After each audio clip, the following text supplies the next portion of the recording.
Hello, gamers. Welcome back to the Threat Saga, where we fight threat. I know, it's very exciting. In fact, this might be the last one, because I don't think there's much else to do in this playthrough. I mean, yeah, we could wait around and try to escalate all of the colony crisis, but I don't really want to do that. You scared the crap out of me. Well, next time, I'll be sure to start even louder. I'll shout and scream, just to make sure that everyone who had this in like a second tab and wasn't really paying attention, that they suddenly have to pay attention.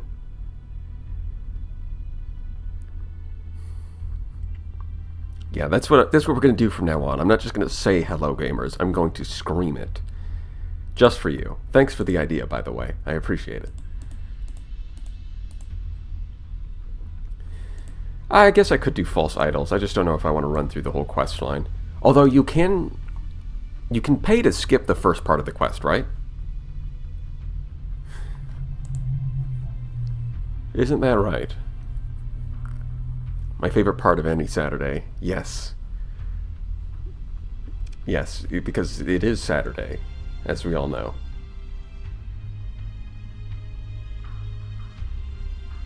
Starsector. Well, you see, this time I didn't say it was like the Sunday experience or anything. It's just the experience. It's up to you to determine what kind of experience that is. What's on the agenda for today? Well, Penguin. That's a good question. I think I'm just going to go kill some... I'm debating on whether or not I should do the new False Idols quest. Or if I should just farm some more threat to see how that goes. The definitive experience, surely. That's a good one, definitive. There's also like the official experience. Official in what capacity? It's official because I said so.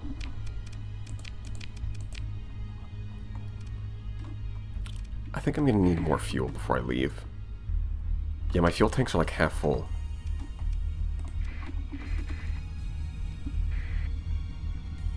Are you going to voice act the Yerbe guy from False Idols? Well, if I end up doing the quest, then yeah.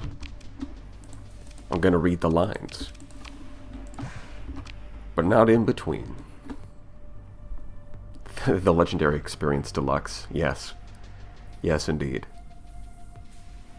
Alright, we've got to make sure we've got enough fuel. Then we can think about doing some crazy stuff.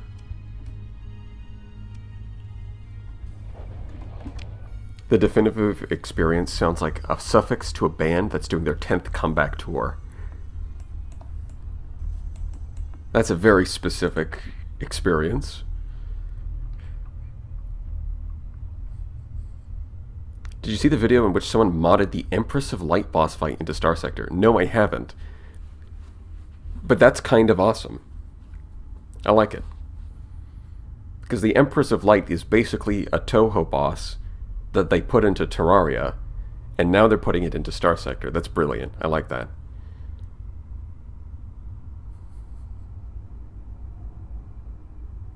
Starsector Sunday, the Starsector experience. Yes.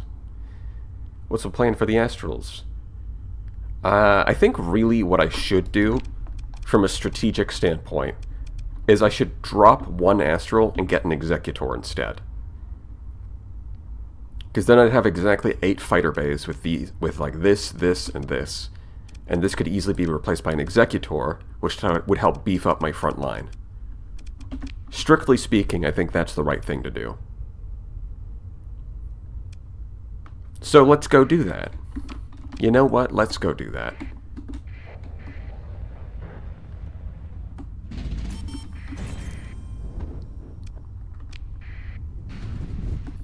Yeah, they tried to chase me. That's funny. Oh, what are you going to do? Inspect me now. Get the free Executor. Considering how much... Oh, I've never actually activated the gate in Asconia. That's lame. I've got to go do that now. I mean, considering how much money I have, I don't think I need a free one. Wait, how long is the Usurper's quest line? How long does it actually take you to get a free Executor?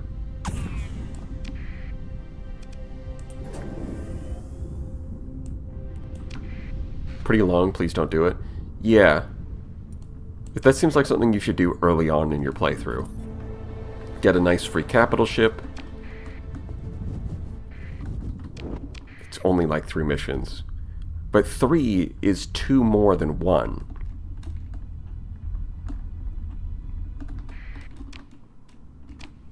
Alright, now we can use the gate.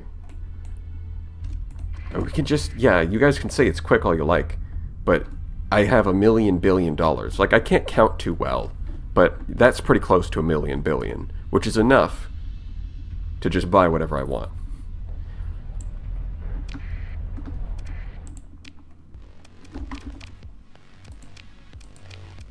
I mean, assuming that they have anything.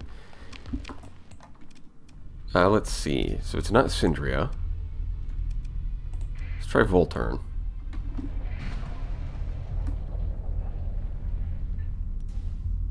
Also, Usurpers affects False Idols in a minor way.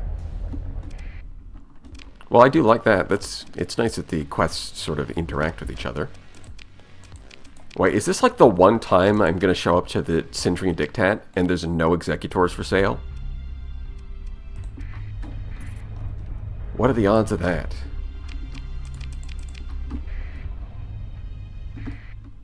Do it for the Starsector Sunday, the wow, why is this quest so long experience.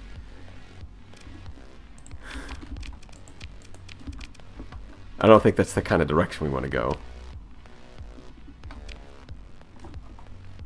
Okay, so I didn't read any of that. Let's see what is going on. Troopers in light combat frames burst through every entrance. Yep, random insect raid. You know, enough to appear calm and keep your hands away from your sidearm. Most are spared. Okay. Appears to believe they have something to hide. As the officer approaches, they break into action.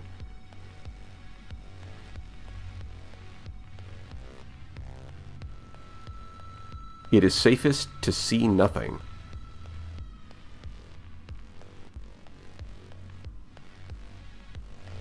I mean, I kind of want to watch. I like this illustration, though. That's nice. I don't think I've seen this one before. You've got all of the propaganda on the screens. Old event with new images. Yeah, I'm just not going to look. Thank you for your service, sir. Thank you for your service. Sarcastic. I'm just not going to say anything.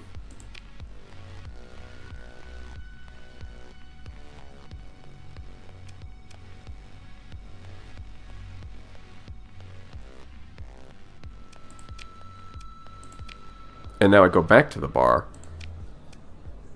Well, that's not useful to me. Just kind of hoping to get an Executor. Any of you, this hive of scum and villainy and not a single Executor.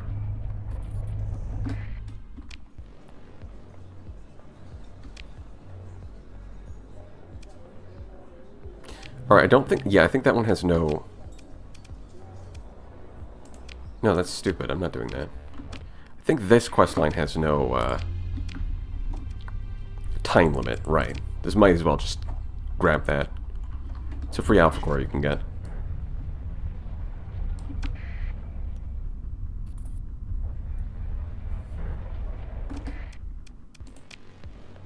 Buying illegal weapons. Okay, here we go. This is what we were looking for. Apparently they've got a little bit of everything. You know what they say, a little something for everyone. Like straight up Paragon? Yeah, we can get that for you. Easy. Executor? Sure.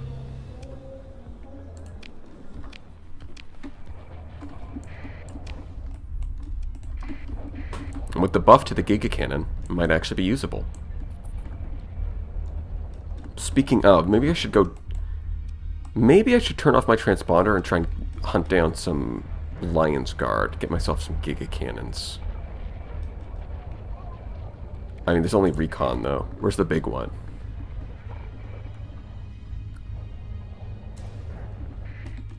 Lion's Guard Grand Armada. Wow. So grand. Very impressive.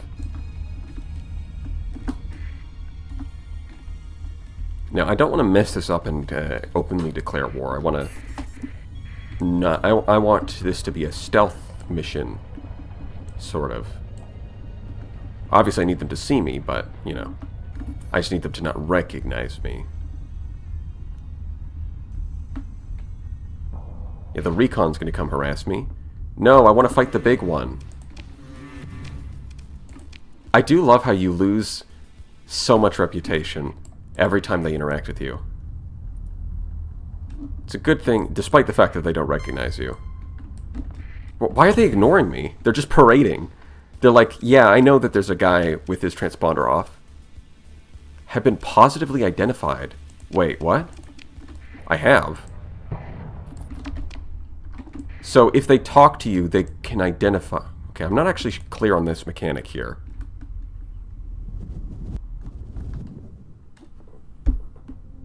Man, if there only there was a quest that gave you Giga Cannons. Because they've seen you recently. Right, but I had my transponder off. So I'm So if they stop you and demand you turn your transponder on, they now know who you are? Even if you refuse. Is that how that works?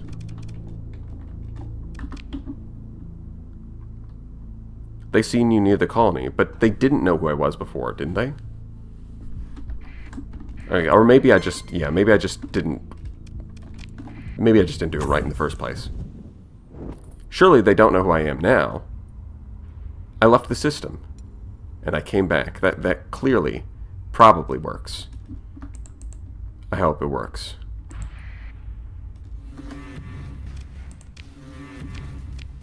Okay, yeah, now we're good.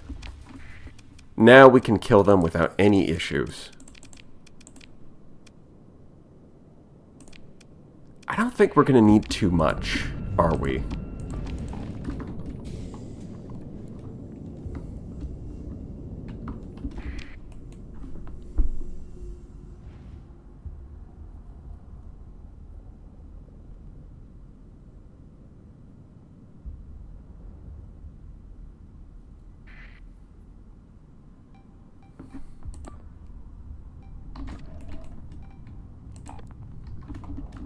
I mean, sure, they've got a capital ship, but it's going to be fine. It's just an Executor with a terrible build. And a bunch of Lion's Guard ships, which are... I mean, the Lion's Guard Brawler is just kind of pathetic, really.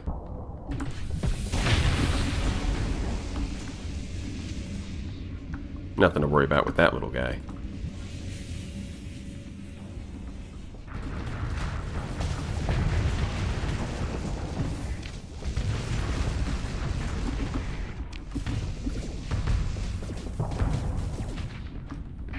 Man.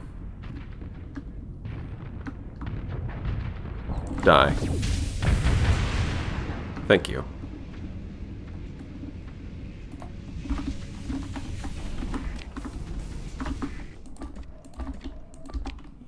No, kill. Okay, I don't need two of you, just one of you. Thank you. What do you think of crew experience for small buffs? Like with Marines? Well, there used to be crew experience. And they removed it because it was not a good mechanic. Like, it sounds like a cool concept, which is why they initially tried it. Just, turns out it actually doesn't work too well for a variety of reasons.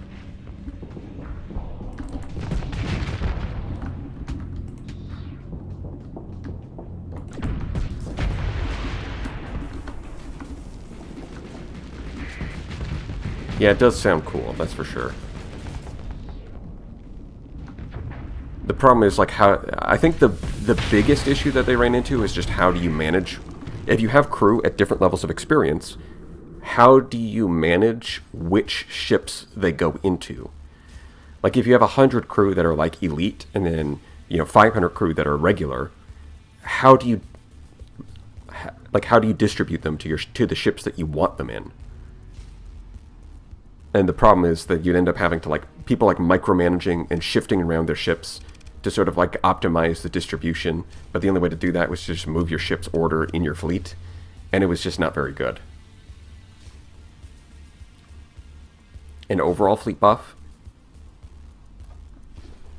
I mean, maybe, but then the problem, it's kind of hard to manage that, because then it's like, how do you calculate the overall fleet buff? Is it like, oh, is it based off of what percentage of your crew have leveled up? Because then you actually make your fleet stronger by ditching excess crew and trimming down to the minimum skeleton crew that you need. I guess the CR rating represents crews anyway. Yeah, that's kind of what the like crew training skill is for. Instead of having the crew gain experience, they replaced that with a skill that just does the same thing, but because it's a skill, it's a lot easier to make it consistent.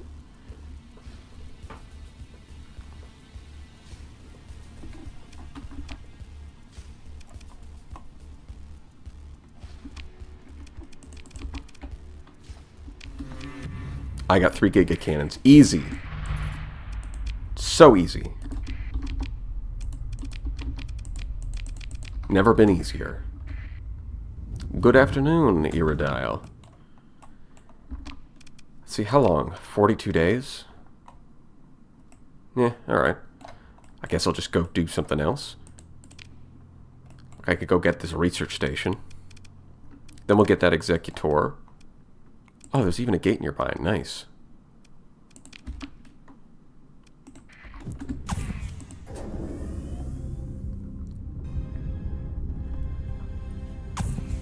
You're literally the only person who's pronounced my name right? What do people normally call it? I mean, it's kind of obvious.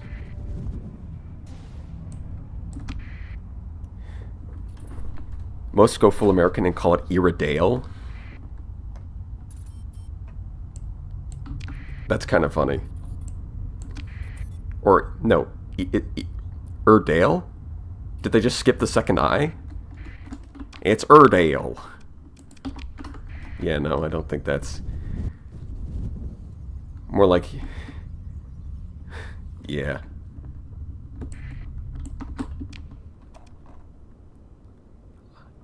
I.R. Dale. Yes, Podsky. I.R. Dale. True.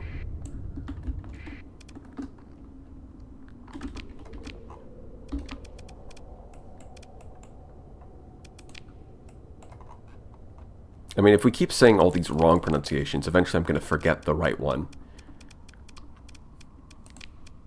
Which would be kind of funny. It's like, ah, thanks for getting my name right. Oh yeah? Well, I'll show you. I'll get it wrong for the rest of time.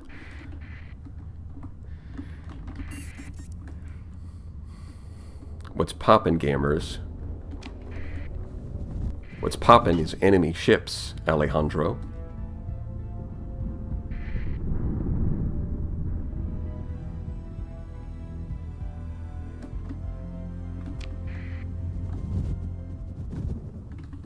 Hell yeah.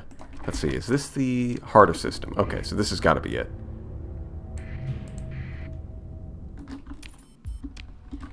So what we get. Not much. Blueprints we already have, and a couple of gamma cores. Could be worse. But not great for a research station.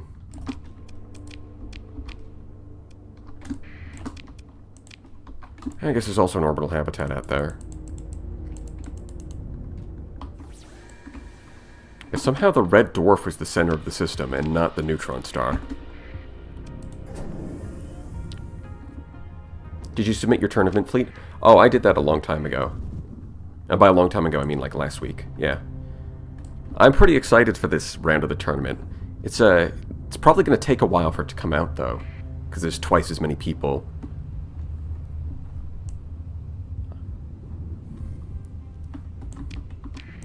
Which is kind of annoying, because, I mean, there's not really any way around it. It's like, if you want to have a good tournament, and want everything to come out nice, it's just going to take a while. But it's like, damn, I want to see it now. I want my quality content now.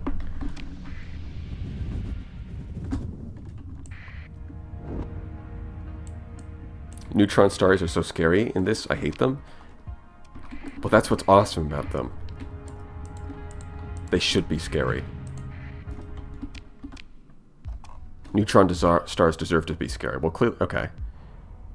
Evidence of a pirate ship docked, the brutal hull markings and garish paint job, but was completely disabled in the cargo bay by some kind of makeshift explosives adapted from on-hand mining equipment. The remaining pirates appear to have taken out their anger by strafing the station's HAB modules and life support before going out on their way. Oh. That's pretty miserable. But hey, I get ore. So that's pretty cool. Is there a Paragon in the tournament fleet? Did you MC this tourney? Well, it's not done yet. I'm probably going to. But it's like he hasn't even run the tournament yet. Right, so he's got to run the tournament, then he's got to edit it into a video, and then he can give it to me. And I don't think he's even finished. He might not even started because he's probably done a few, but I doubt he's gotten all that far.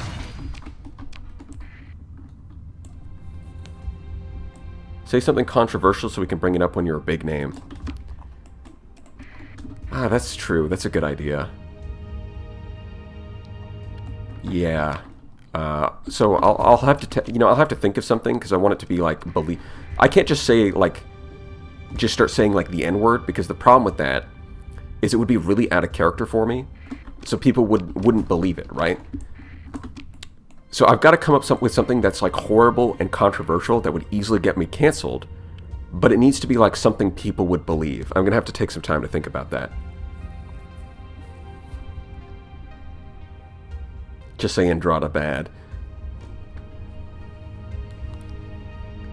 I mean, that's just kind of true. But he makes up for it by being funny. What's up, my Starsector? With an A.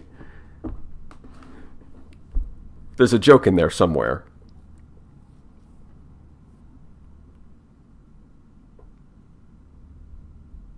Since we play top-down, how about flat universe theory?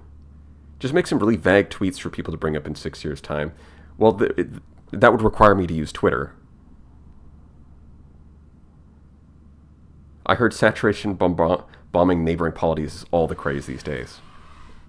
It is. I mean, funny enough, I think out of all of the star sectors, I am the most peaceful. Because I don't really... Not because I value the human lives. No. It's because bombing people into the Stone Age is tedious. And it doesn't actually help me a lot. Like, who am I supposed to sell my exports to if I kill them all? And that's a lot of work just to reduce your own market share.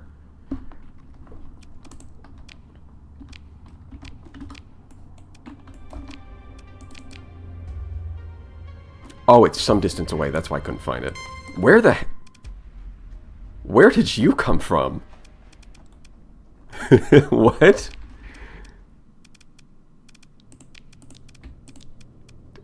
Huh? Okay. I mean, they just kind of spawned in.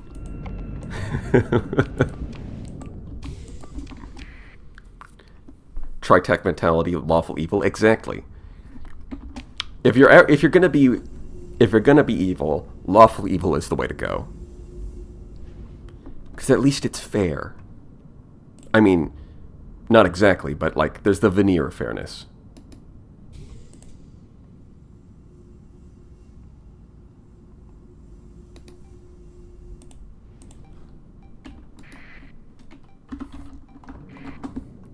I mean, that's kind of the problem you run into when they try to make, like, the businessman the twist villain in, like, a movie.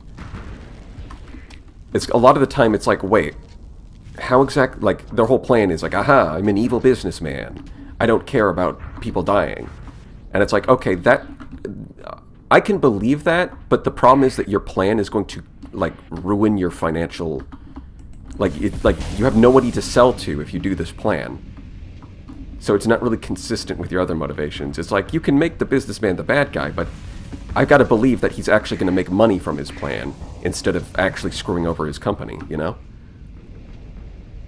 Because then he's just stupid. And it's hard to take a bad guy seriously if he's just stupid. I mean, unless he's got, like, superpowers. Like, I guess you could have, like, a superpowered villain who's stupid, but the problem is that a businessman is just, like, a normal guy, you know? Like, imagine Lex Luthor in a Superman story, but he's just dumb. It's like, oh no, he's got a lot of money, but he keeps wasting it on stupid, pointless things that never accomplish anything. Wow, he's so threatening.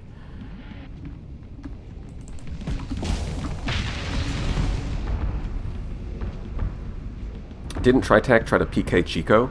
Yeah, I think the lore behind that is that they...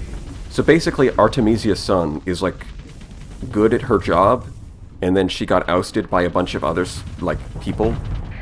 So she was removed from her position as CEO. And then those idiots tried to bomb Chico Maztak, and then they fucked up, obviously. And after they fucked up, she just came back and was like, alright, I'm in charge again. Which kind of makes sense. It's like, it was not a good plan. But the people who did it were not competent, either. They just got a temporary grasp on power, fucked up, and then the person that they tried to kick out of power just came back and was like, yeah, I'm better than you. I think that happened to Steve Jobs in real life, honestly. Is she an AI? She might be.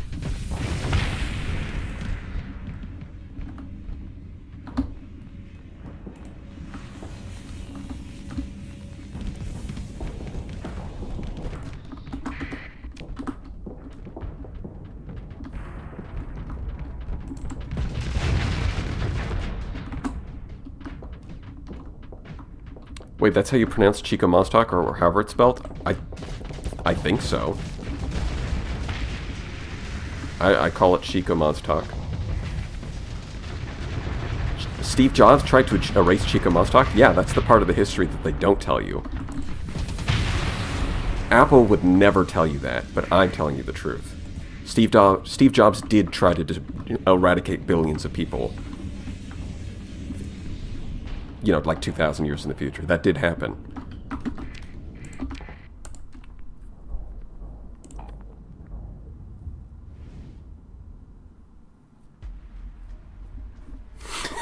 Based.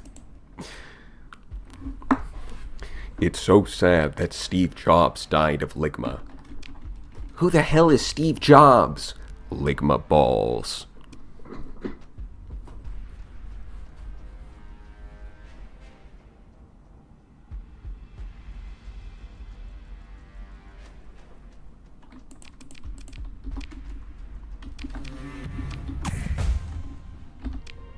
What's this?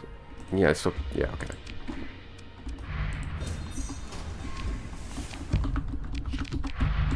You know what? In this run, I really have not fought the Remnants much at all. Maybe I should go do that. Even though it's kind of old news, but... I've not fought them, like, at all. In fact, I haven't even unlocked Radiance in the simulator.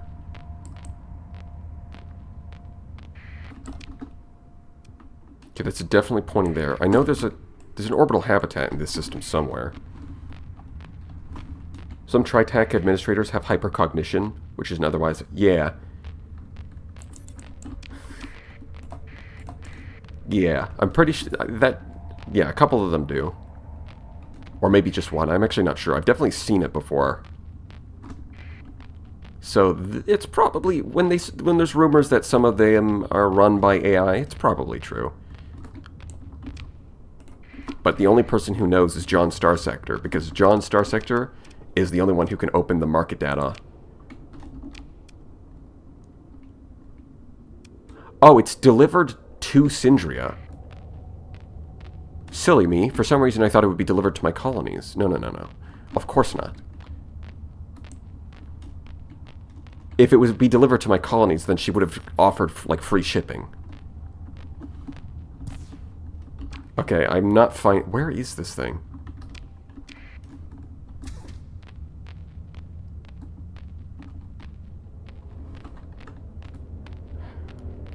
Man, we love when it's some distance away. Gotta love it.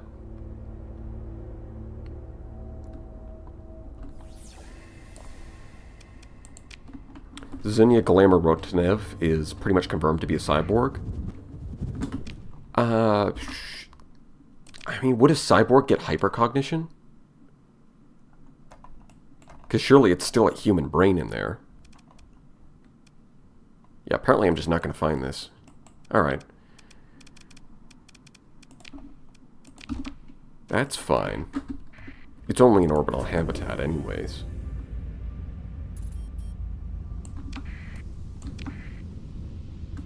I enjoy the implication that John Starsector has divine insight into the markets. Yeah. Yeah. Somehow, you just have access to all the information. Like, you can just open up your tripad and tap into, like, the matrix. And look at all the data, and you're like, ah, based off of my calculations, this person has superhuman cognition. The administrator for... Hold on, let me pull up one of these. The admin for Kulan has beyond human capabilities with their cognition. I know this based off of market data. It's like, okay, John Starsector, we believe you.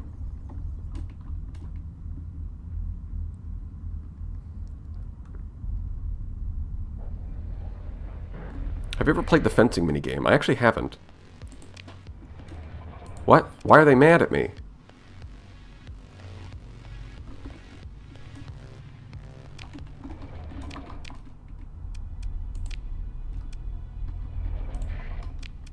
Why are you mad?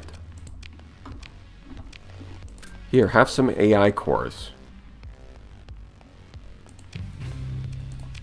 Are you in a better mood? Yes, you are.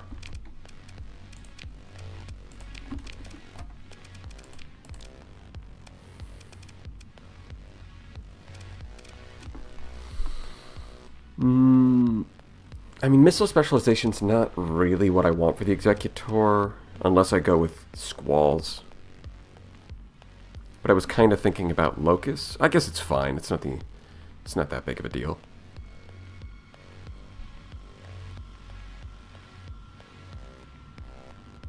Yeah, I guess I'll grab...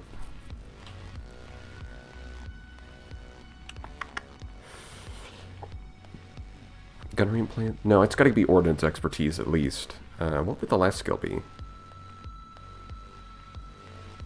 Trying to remember what I grabbed before. But do I not have target analysis? Oh yeah, okay, it's got to be target analysis. Ordnance and target analysis.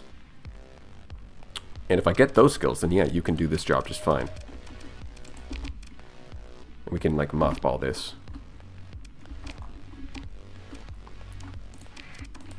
I mean, even after I paid $1 million for this thing, and I've still got to pay more money to get rid of those damn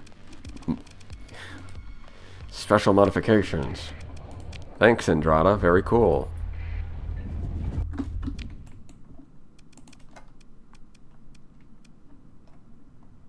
Yeah, I'll just fly home. We're taking the slingshot.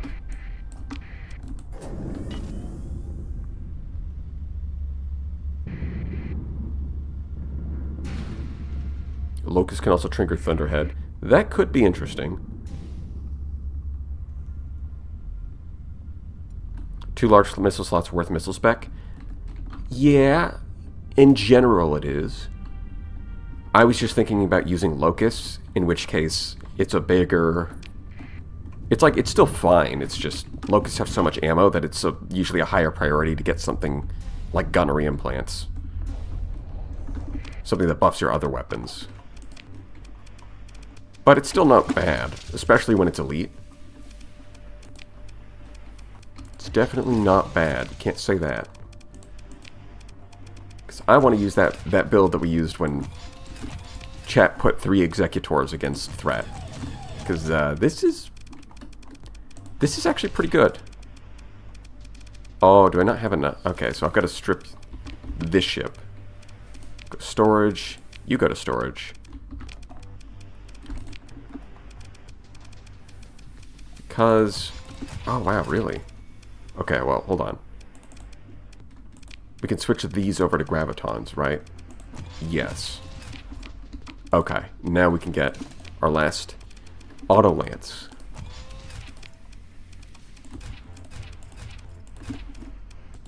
And the only problem is without Ordnance expertise, it's going to be a little rough.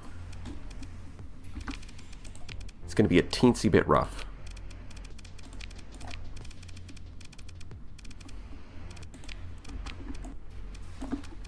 In fact, this is one of those cases where I'd say elite Ordnance expertise actually works really well. Because you spend so many points on your weapons for this. That like elite Ordnance expertise gives you like 5,000 flux. It's kind of crazy.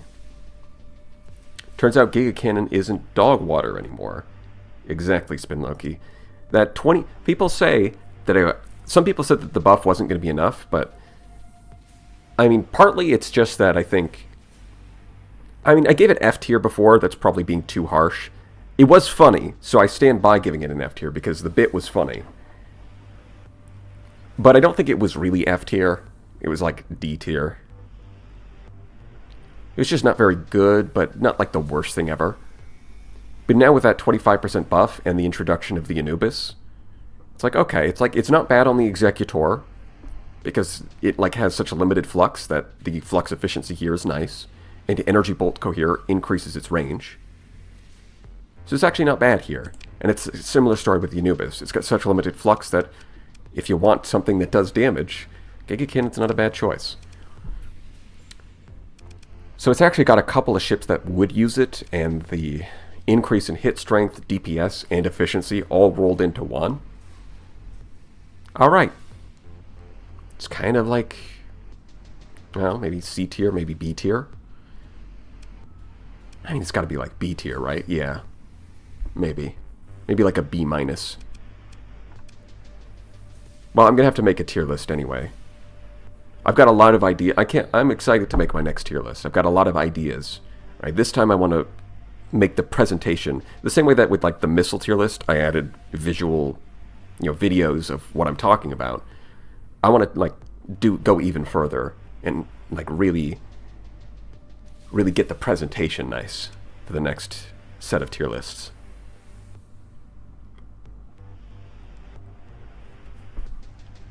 I think the Giga Cannon has always benefited because it abuses enemy AI. It's one of the most consistent overloaders.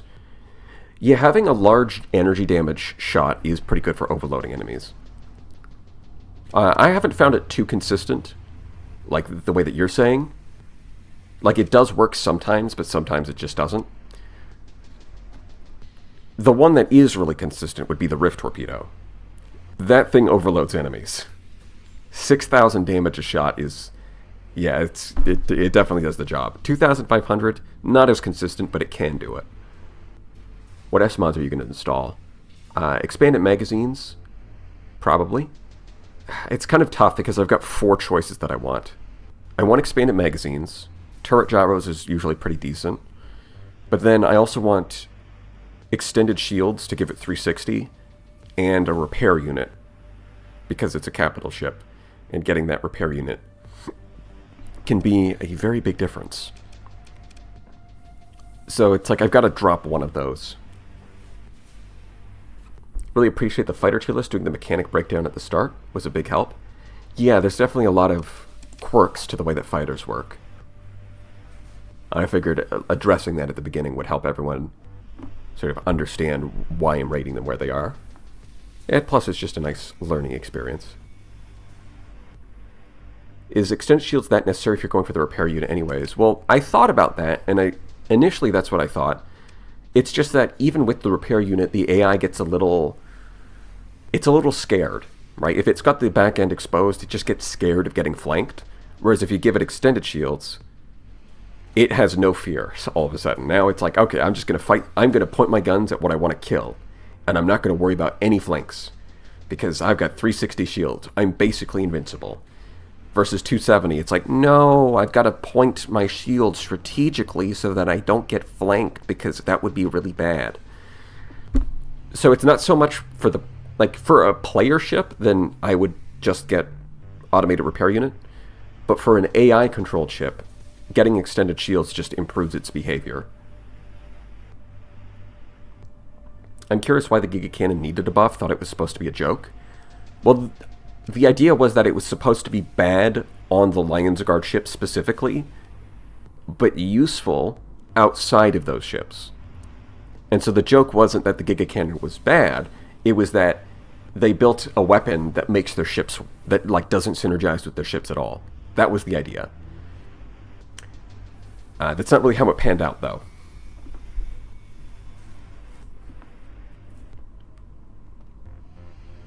What is in the medium ballistic slots? These are heavy mass drivers from Threat, the new enemy. Right, that sweet 0.7 flux efficiency is really nice on the Executor with its limited flux output. Same with the Giga Cannons, right? Auto Lances, Giga Cannons, heavy mass drivers, we're going all in on that efficiency. Heck, even the Void Blasters have really good efficiency. Look at that. Yeah, we just need this guy to get target analysis and ordnance expertise, and then we'll be in a pretty good spot. Honestly, I might drop... Systems expertise is really... The elite bonus there is really good, so I might retrain off of missile specialization, but we'll worry about that later. ×2 Rift Torpedoes. Yeah, I think the Executor could go absolutely crazy if you get Rift Torpedoes into these slots. Although that is a bit of a waste of the high energy focus, so it's a kind of... I don't know. Maybe not. Maybe it's not that good.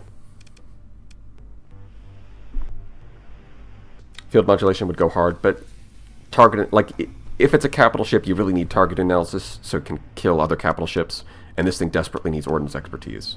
Normally I would get field modulation, you're right, but because I'm repurposing this officer, I'm kind of stuck with missile spec instead. How do you get the Void Blasters to work? They underperform on all my builds. I haven't used them too much, but they're just like an armor stripping weapon.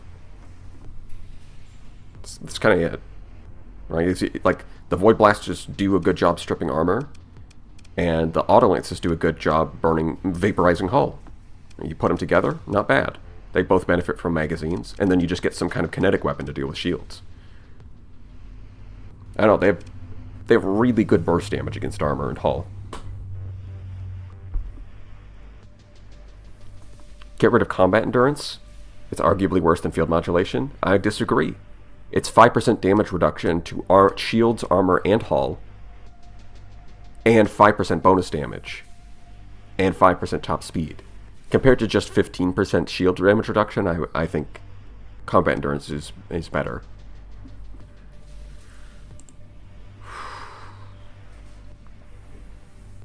And I'm not going to level in officers from scratch to change that over. Yeah, not doing that. Oh, you leveled up. Hey, helmsmanship. You did it.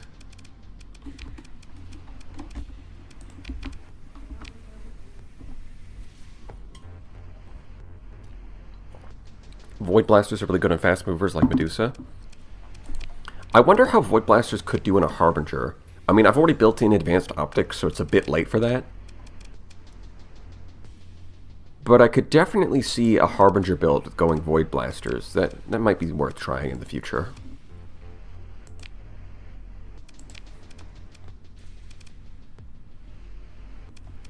Alright.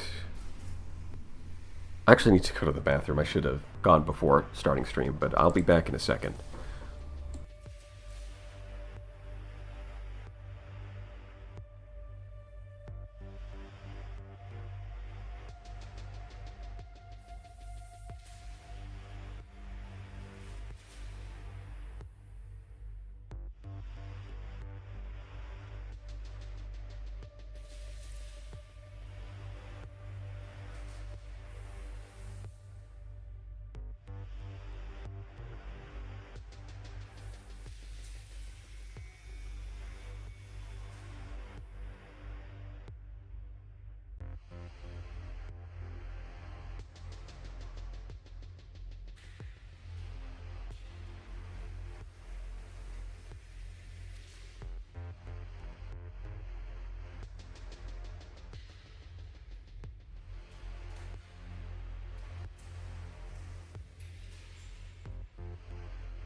I see lobsters. I see France.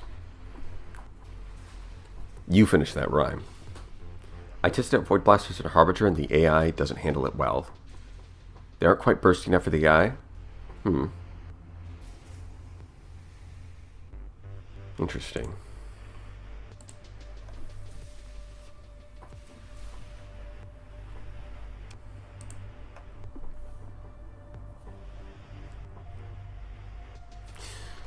No, I'm not going to leave these empty. I'm just going to leave it as is. We'll let him level up. It'll be fine. He'll level up, he'll get his Ordnance expertise, all the problems will be solved. And there will be peace in the galaxy. I do have one story point. I guess I'll just get the... Yeah, I guess I'll get extended shields now.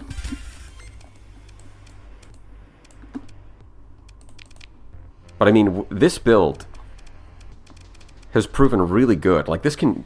Like, once you get your officer skills, like, this thing can, like, 1v1 a Radiant with an Alpha Core in 2S mods in the simulator. And it's just not even, like, a big deal. It just wins.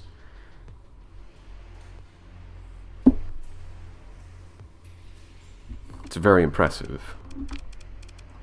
Let's see. Now that you're in a capital ship... No, I guess I'll still put you at the end. Yeah, because I want to deploy this thing last. I want to deploy the frigates first so they can capture the points. And out of all three capital ships, this one is the fastest by far. So it can catch up to the battlefield pretty quickly.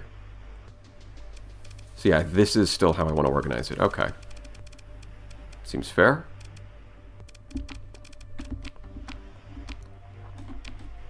Let's see, do we actually have any red systems?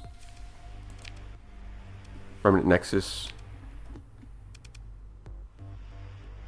Wait, why is there no beacons?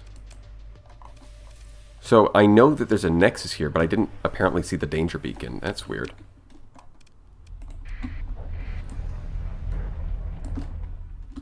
Right, uh-huh. Yeah. You guys are being all angy.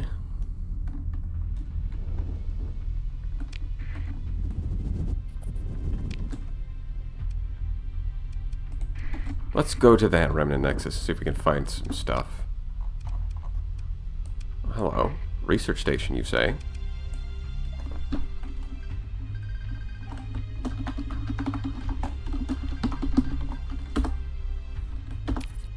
Okay. Wait, what was the heart of the system? Perfect.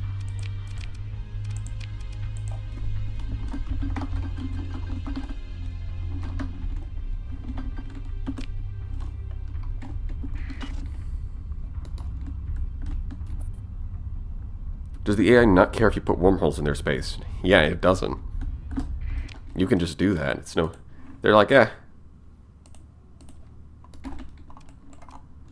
It's a wormhole. What's the worst that could happen? Technology that the sector hasn't seen in like 200 years. No big deal.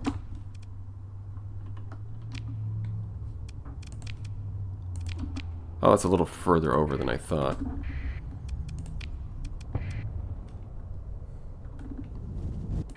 I probably should have bought more supplies, but I think we're fine.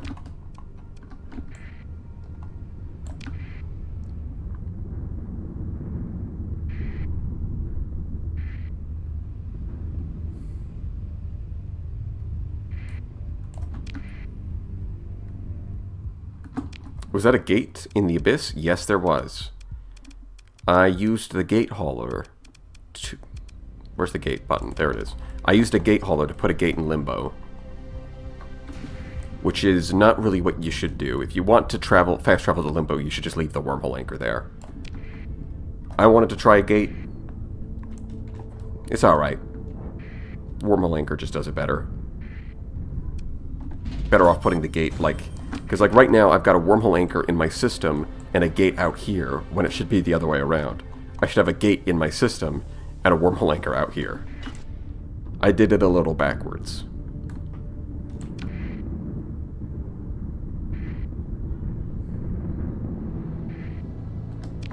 Oh, interesting. So... Oh, I see. So they've changed it. Because before, the Remnant tab would show you all of the warning beacons. But now that's its own tab. Okay. I understand this. This makes sense. I like how it says danger and then there's like nothing for a few seconds. So you took a little bit of damage, but that's about it. Yeah, we can fight these guys. That's a radiant. Let's try and kill that separately. 40%.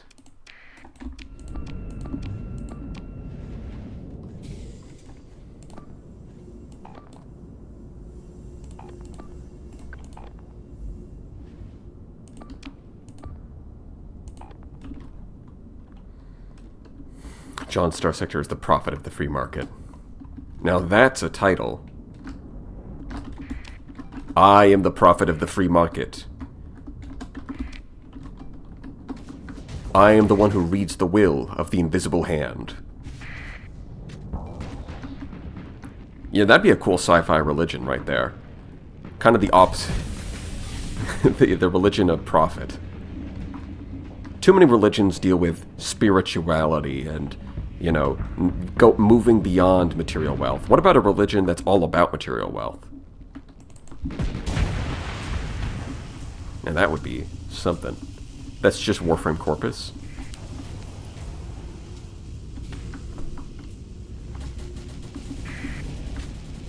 Ferengi. Well, I think Ferengi is more of a cultural thing, but... yeah, I mean, you just bring in a religious element to it. Not even quite an overload. Damn.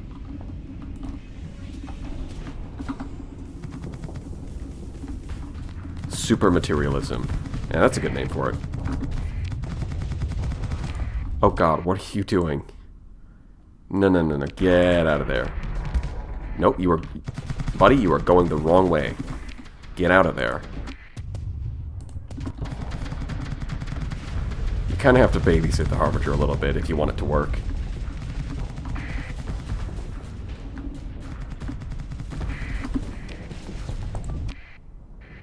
What the... are you really struggling to get away from it?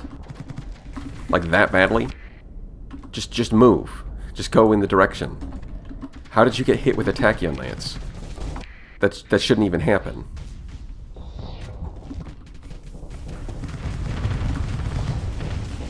Man, I got so used to like being able to zoom out more that the regular game feels claustrophobic.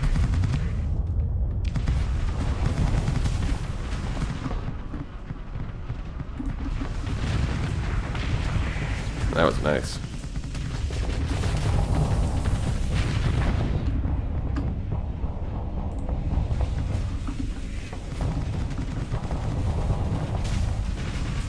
Ooh.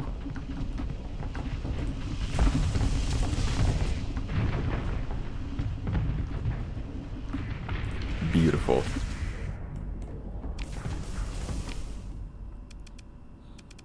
Oh, we lost the Tempest. That's just embarrassing. Although, he wasn't at his full capacity, so I guess there's that, but still.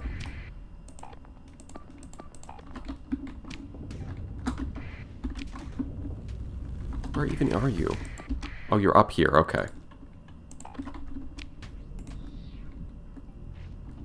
Let's go give him a little helping hand. Is it still possible to get friendly with the Radiant? That is not vanilla. That has never been vanilla.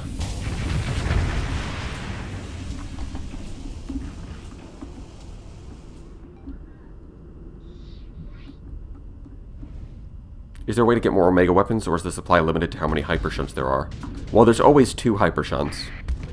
And then there's a special bounty you can get from contacts that gives you 1 more Tesseract. But once you've killed all... like, so basically, you are limited to 5 Tesseracts per sector. And that is it. Well, I guess plus the secret cache in Alpha Site.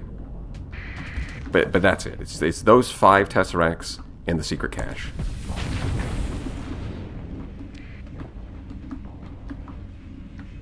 Your brain on Nexerolin. Yeah, exactly. People are like... people forget that it's not actually vanilla. It's Nexerolin. That would be a great quiz show, actually. Can Starsector players remember the difference between vanilla and Nexerolin?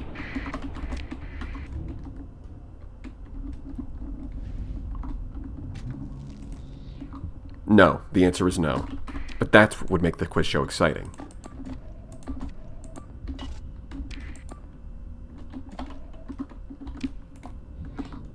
Yep, instead of staring at the enemy, do you think you could help?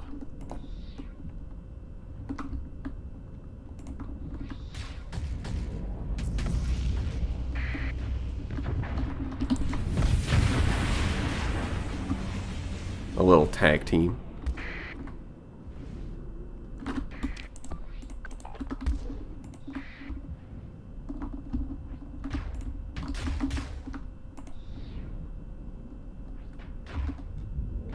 I mean, you can move forward at any time. I've got him facing this way.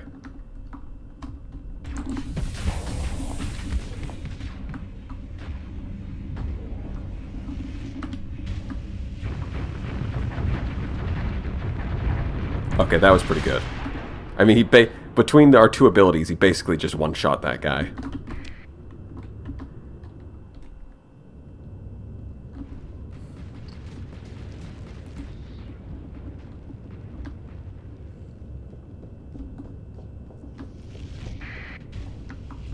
Oh, he's got this.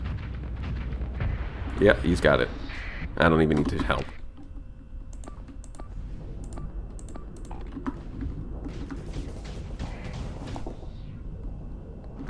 Oh yeah, now Brilliants have Paladins. They come in here with a PD, with a point defense variant that just gets all of the turret slots of point defense. Just to make sure that missile spam isn't good.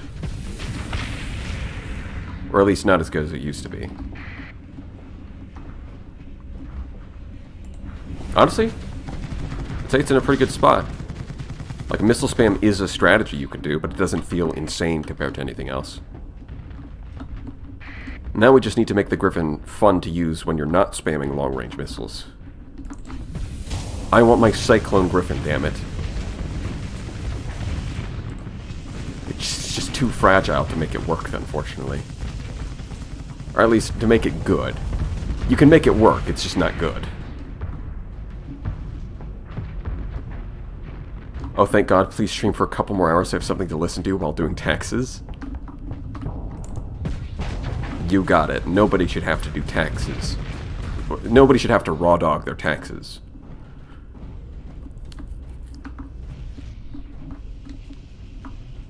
That should be classified as a war crime.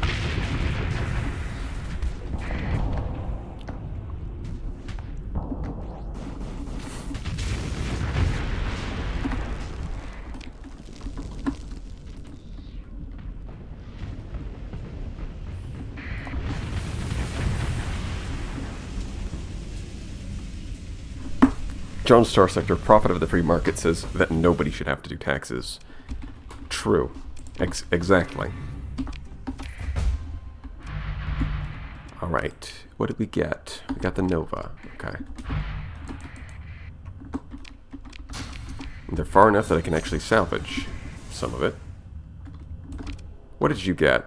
Structural damage, life support. Not the end of the world. Yeah, this neutron torpedo is good against larger targets, but if the AI fires it at a frigate, it's kind of a waste, because it's never going to hit. So I'm wondering if I should switch over to something else. Nah, I'll stick to the neutron torpedo. For now, anyways. Let's just recover some combat readiness over here. So that's a lot of guys. Fellas, it turns out fighting the new threat at 800 deployment points is not a good idea for me or my PC. Well, donk. Yeah. Yeah, in fact, if you want to make threat easier, go into the settings and just reduce the battle size. That makes them a little bit easier, because their whole gimmick is that they spawn more ships. To reduce the deployment points, they just can't spawn that many ships.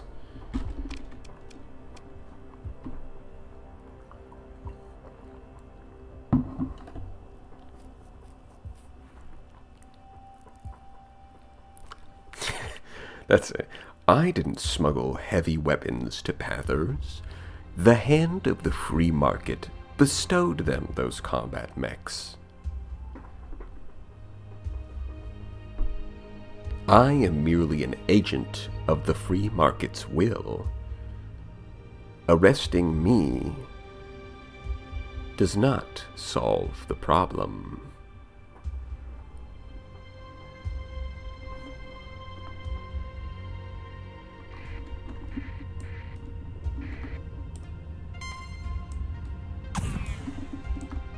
We need to make a video of BB out of context. Well, there is someone who's a... Annabelle Rice said that they were going to do some kind of stream highlights or something. That could be very funny. Oh, double Alpha Core Radiant. Nice. Alright, you can sit this one out because you're still hurt. You... Okay, what if we have you escort that? Let's see if that works. Or maybe, really, I think the Harbinger should escort me. That would... If anything, that would be the solution. The PSU sponsor? Yes, the power supply sponsor. It's something I gotta do pretty soon. I gotta take that money and I gotta get my power supply. Gotta watch a few YouTube tutorials to make sure I know how to do it, because apparently it's not that hard.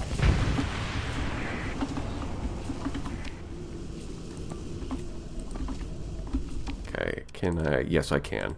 Let's get the Executor out here. Go Gadget Executor. Why are you still piloting an Afflictor? I mean, they're still really good. Right, because I wanted to do... I mean, the main reason is because I wanted to do Wolfpack Tactics, Coordinated Maneuvers, and the Carrier skills. So that means investing really heavily into leadership, which means I don't have that many points for combat skills. And the Afflictor is one of those ships that doesn't really need a lot. You just need, like, combat endurance and field modulation. And then you can get energy weapon mastery from the tech tree. And if you just get those 3 skills, it's like you don't need anything else. It's just insanely good.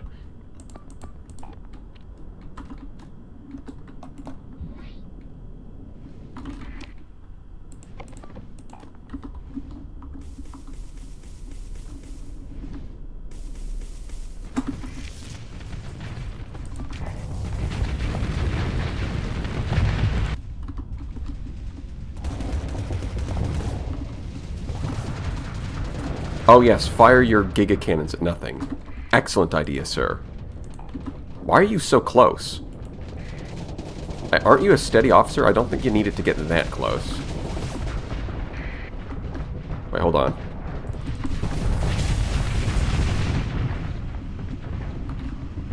Damn.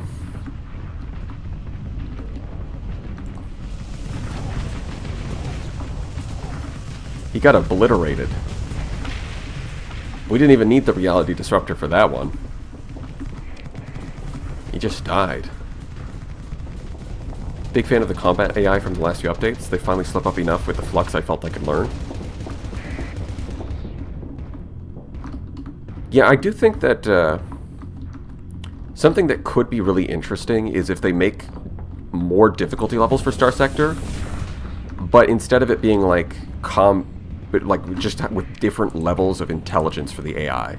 So the easier difficulties, the AI makes more mistakes. Both for your fleet and for the enemy fleet. Because then it makes like if your fleet is worse, that's one of the problems, right? It's like if you're just learning the game and the AI on your side is too good, then there's no point in trying to learn, you're just gonna turn on autopilot. So making them both worse kind of makes the player a lot better by comparison. It gives you an opportunity to learn. It's just that doing that would be bad for veteran players because then the game would be way too easy. So, you know, setting the AI's competence by difficulty would be kind of a best of both worlds approach, I think.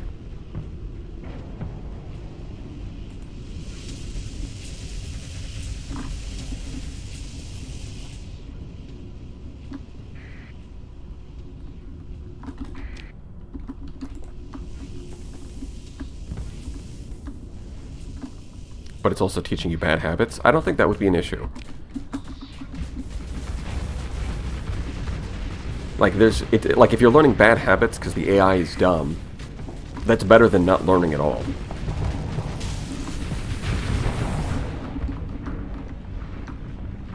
Thank you, Harbinger. Very cool.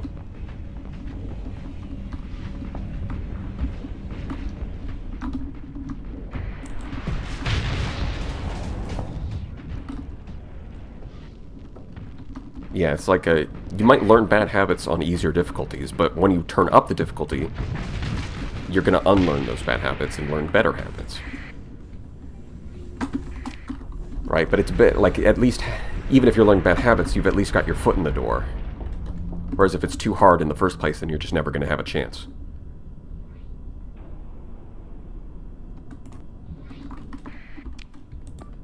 Of course there has to be this random apex that's just, like, hanging out on the opposite side of the field. It's like, we killed their main fleet, and now we gotta go for dessert.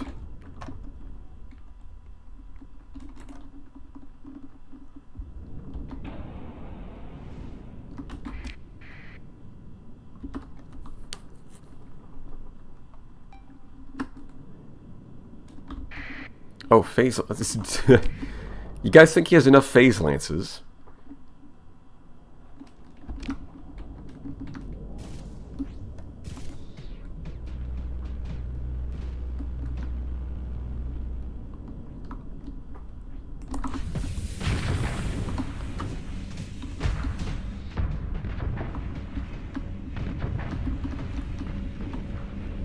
Can you ever have enough phase lances? And that's the real question.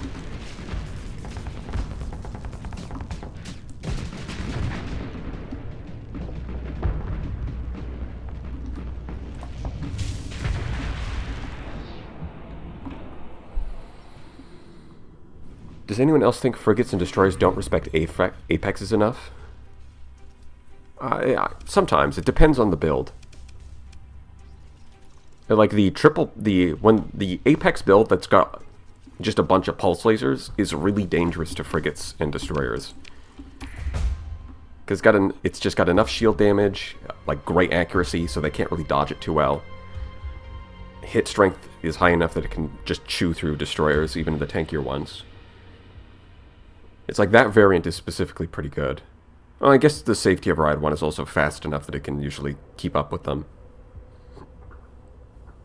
But there's also like missile variants and phase lance variants that are not as threatening.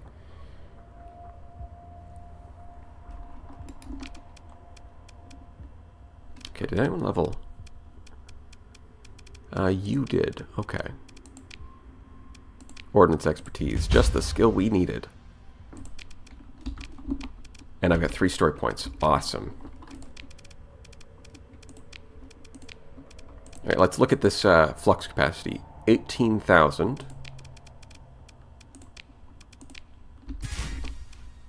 Yeah. It's like 4,900. That's a lot. Like, normally elite ordnance expertise is not that good, but this is a case where I think it's pretty good.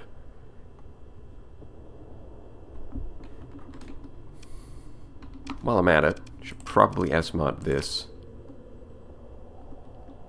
Like so. Boom. So look at that. 20,600, and then you drop him in.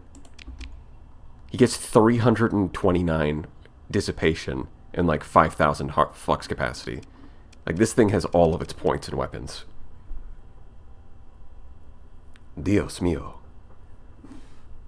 Alright, Spin Loki, I see you're doing a Puss in Boots impression.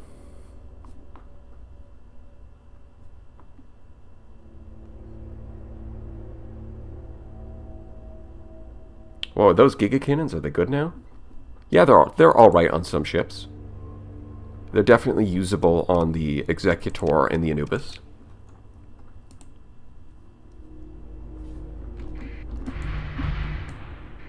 And as we fight more of these guys, the Remnant is going to spawn bigger and bigger fleets from their Nexus.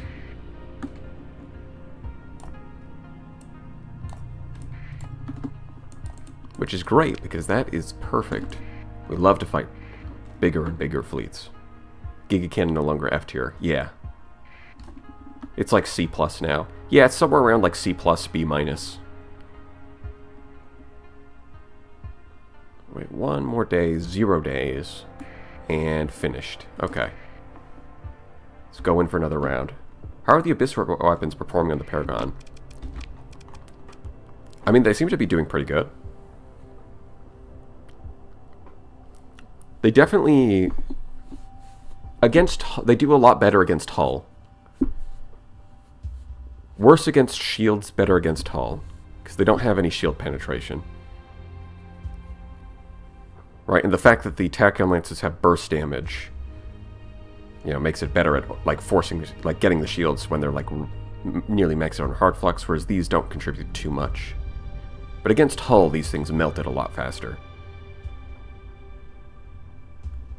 And Tachyon Lances are cheaper and have more range. These things just have more pressure. So it's definitely a side grade. I'm not sure which one I prefer, though.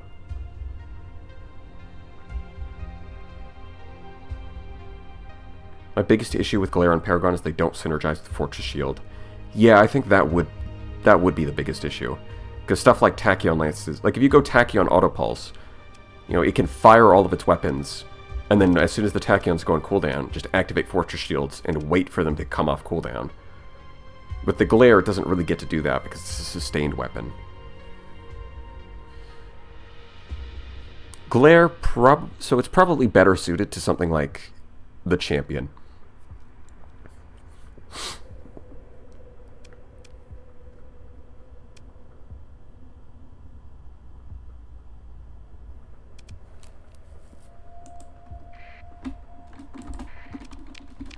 But then again, I haven't really tried it on the Champion, so maybe it's not good.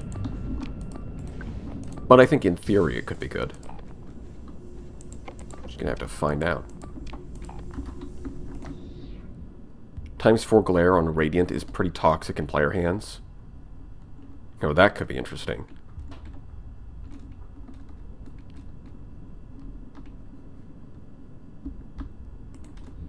×800 range Glare with heavy autocannons.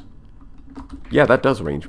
Well, I guess you wouldn't match it with heavy autocannons. You would probably use the heavy mass driver.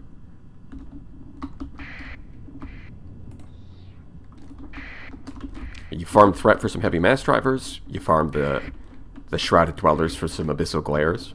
Put them together. Glare on Sunder? Maybe. Maybe. But I think generally, when you get to a late game with the Sunder, you usually want... Like, that range is pretty important because it's so fragile. So like, the range penalty on the Abyssal Glare actually kind of matters in that case.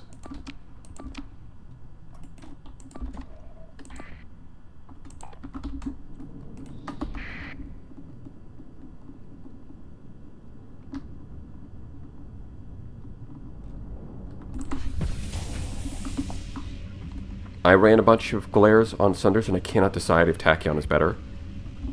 Yeah, I think yeah, with the Sunders, you gotta go with the longer range beams.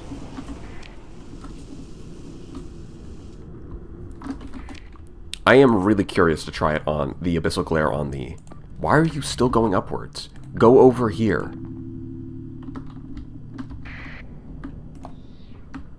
I am really curious to try it out on the Champion. Okay, that was terrible. We're just gonna pretend that didn't happen. Bye. Goodbye. Okay, can I get you to ignore these guys? Thank you very much.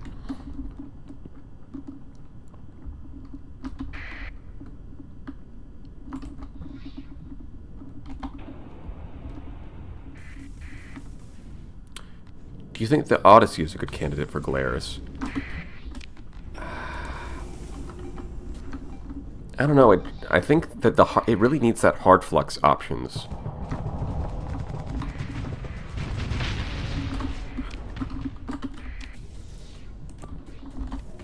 Like, the problem with running Glares is I'm not sure you would have enough hard flux damage on your Odyssey then.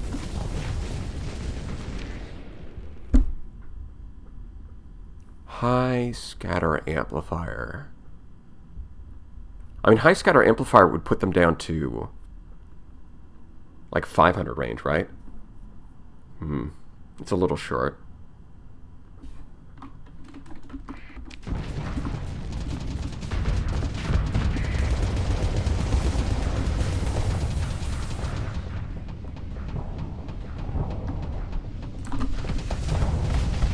Ow. Damn it, I didn't even get his engines. Got some damage, though.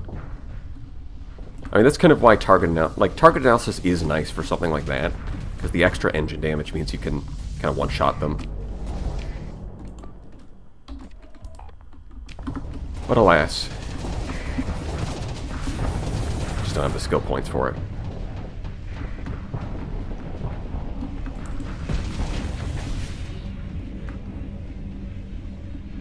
Glares have slow turn rate? I'm pretty sure they have a decent turn rate. Don't they? It's nowhere near as bad as the high-intensity laser.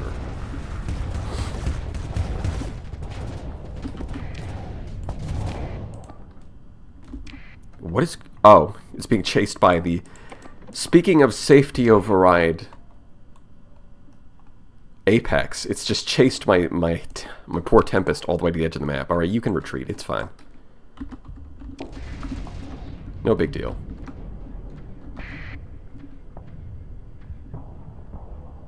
Glare turn rate is fast until it starts firing. Well, that's just with all weapons.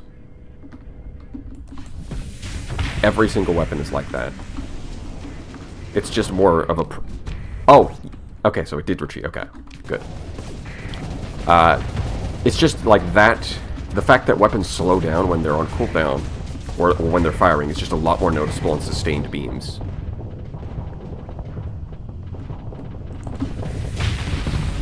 But high-intensity laser definitely gets it the worst.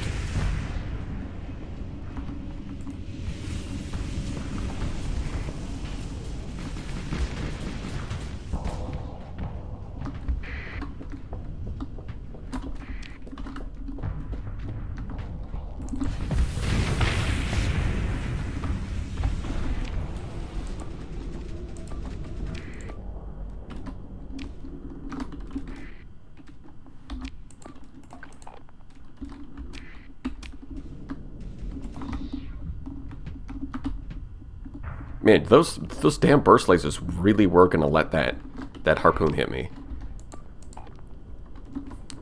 They weren't gonna do anything.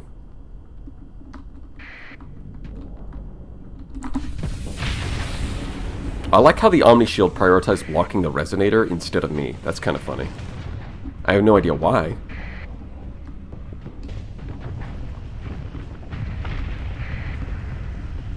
Nice. Let's get a sneaky shot right through that rubble and get out of here. Oh, look, I got him to face the wrong way.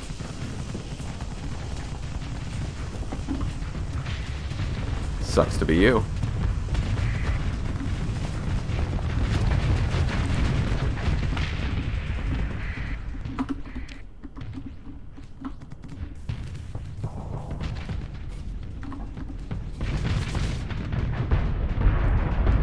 Bring it around town.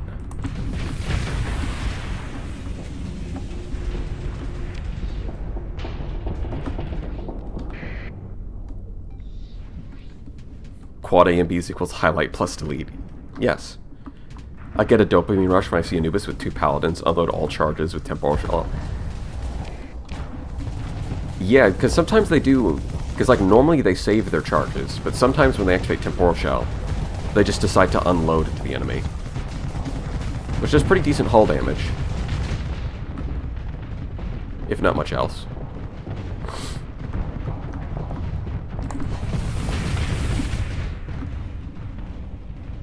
Man, I love when they spawn in with pylums. They're so useless. Look at that. Look at all those pylums.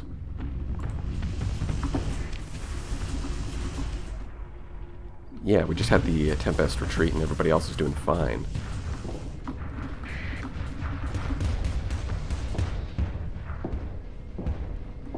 Rift Torpedo on the Anubis. Yeah, that's something I wanted to try. I just didn't get any Rift Torpedoes this run. Because RNG doesn't like me.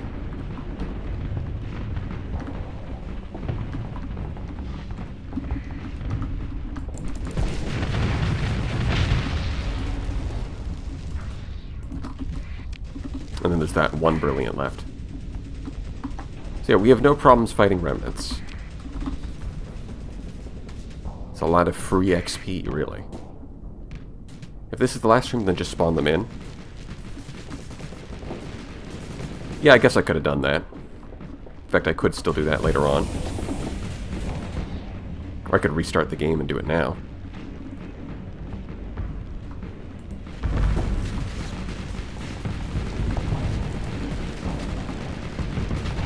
Yeah, I guess there's no reason not to. I'll just restart the game. Load up console commands, spawn it in. And just see what happens.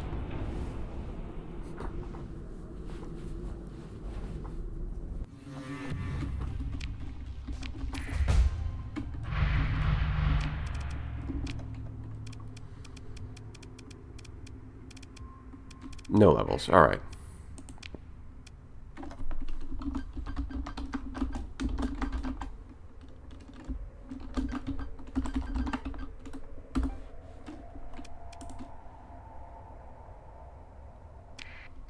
Alright, here we go.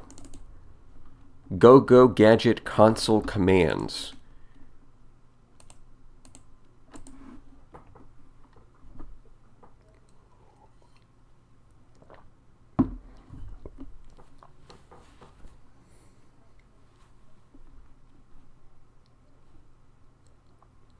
Honestly, I don't get what the Abyssal Glare is even for. More expensive than high intensity laser, lower range, higher flux, all for bonus EMP damage.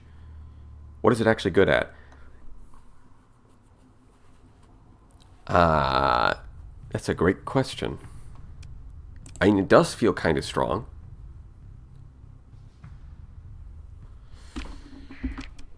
It's just expensive.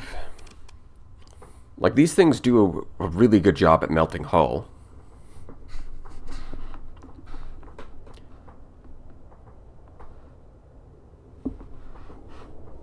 Plus, there's the explosions. I mean, don't discount that.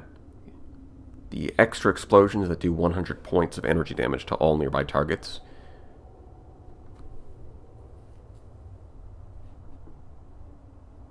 It's a good generalist weapon, yeah. It's kind of more got raw power compared to like the high intensity laser or the tachyon. It combines EMP damage with some raw power and some splash radius. But that comes at the cost of being more expensive and having lower range.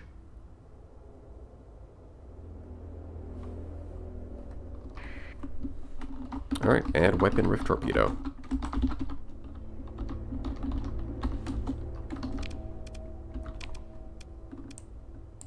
Well, I guess we'll do that when we get back. Speaking of... Speaking of cheating... Alright, hold on. Dev mode. There we go. If we're gonna be spawning in, then let's skip traveling. Gonna drop all of this off. Let's really just customize these ships, get everything right where we want them, and then go fight some stuff.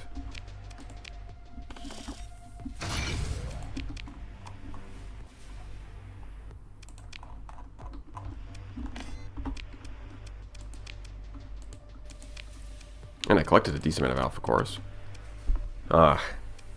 Damn, these shipping disruptions. Yucky.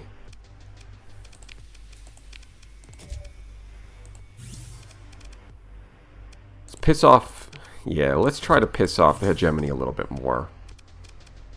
That's always fun.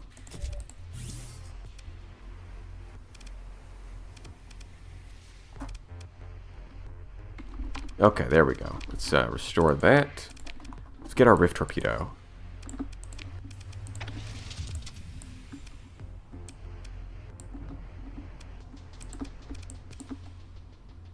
That's probably fine.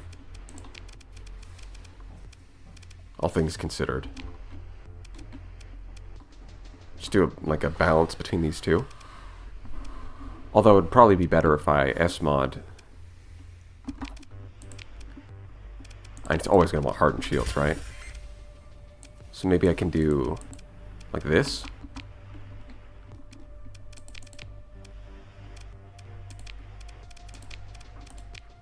Let's see how it does.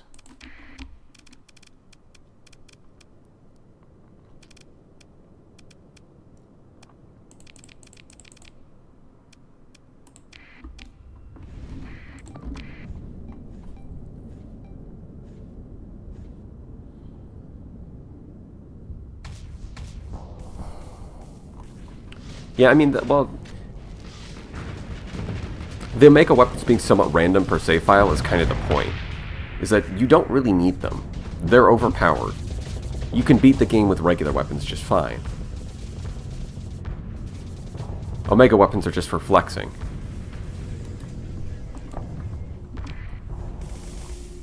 Okay, you are not even getting it. He's not even firing the Rift Torpedo. Do I need to make you aggressive? Sir, do I need to make you aggressive? Because you're not even shooting the Rift Torpedoes. Alright, hold on. Let's bring out the Paragon.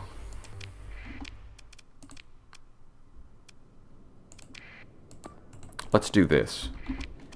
I will generate 120. Sure. Well, it's not quite 120. There we go. Now let's see him use that Rift Torpedo.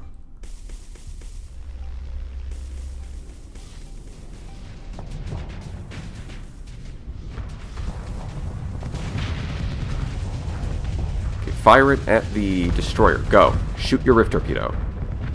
There we go. I mean, it's they already killed it before it got there, but it did shoot. This guy got disabled by the reality disruptor, so now he can't run. Look at that. Synergy. Look at that.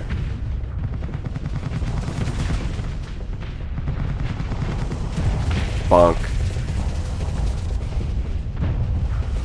Right, the rate of fire penalty for missiles doesn't matter because it has like a 1 second cooldown. Oh no, it's now 1.5 seconds. The real limitation is the weapon recharge rate, and the weapon recharge rate gets sped up by temporal shell.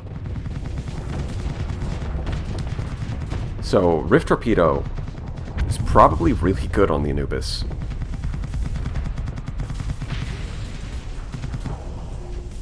In fact, because of the energy weapon cost, Giga Cannon also costs 3,000. So both the Rift Torpedo and the Giga Cannon are the same cost. But you know, the Giga Cannon is like 2,500 damage instead of 6,000.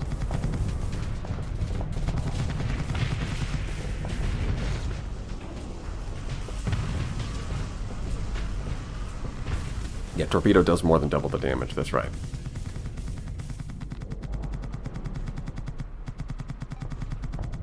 On the forums, I was told to try Rift Torpedo on the Anubis, so it's probably a popular build.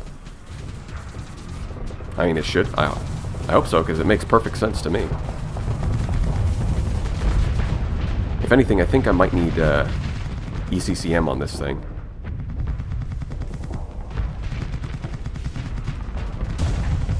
Maybe I should drop some vents for that.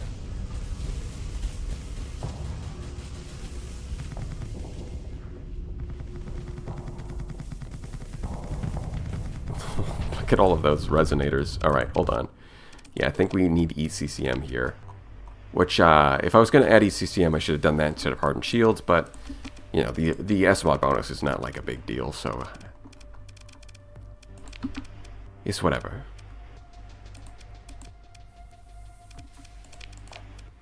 Now that should be good. In fact, let's get a little bit of everybody, except you. You can leave. Nah, you can stay. Okay, we'll have you escort that, you escort that. We'll just deploy... yeah, sure.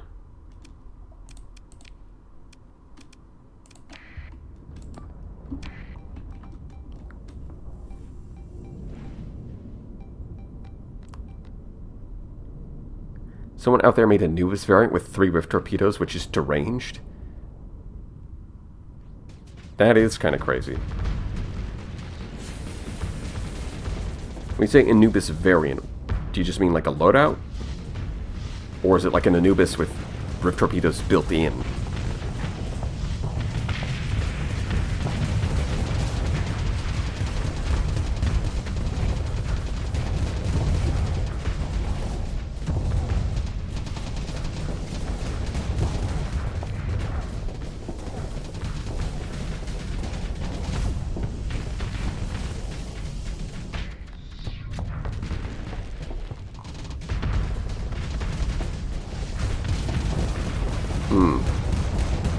Maybe it needs a repair unit, because its engines are just fried. Get out of there, Anubis! Why are you so far forward? Okay, maybe escorting the Executor is a mistake. Maybe it's the other way around. You escort that, you escort that. But yeah, that was pretty clearly... I guess engines got fried by ion beams and it got screwed. How do you zoom out so much? Well, I have dev mode active now. Dev mode lets you zoom out a lot more.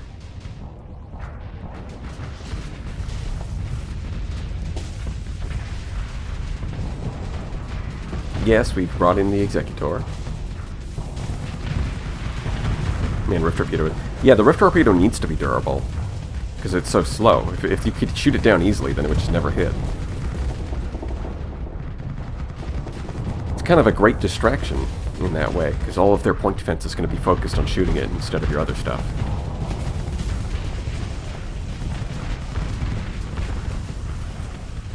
But yeah, I think the Anubis is pretty good. And it's a great platform for the Rift Torpedo.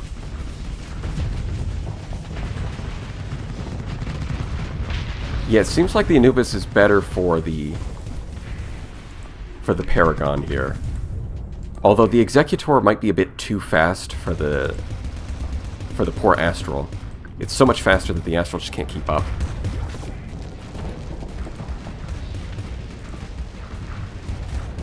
I guess we'll just have it like an Omen.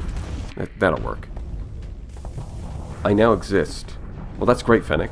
I was worried that you stopped existing earlier. I lack object permanence, so I forgot.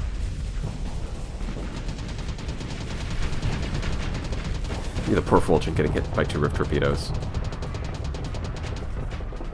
That's exactly the kind of thing I'm here for.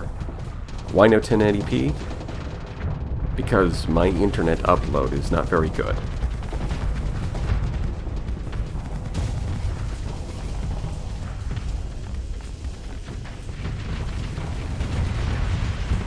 Look, the Giga Cannon on the Executor is good against bigger ships, okay? It's not going to hit smaller ships with those. Right, for smaller ships, that's what the everything else is for.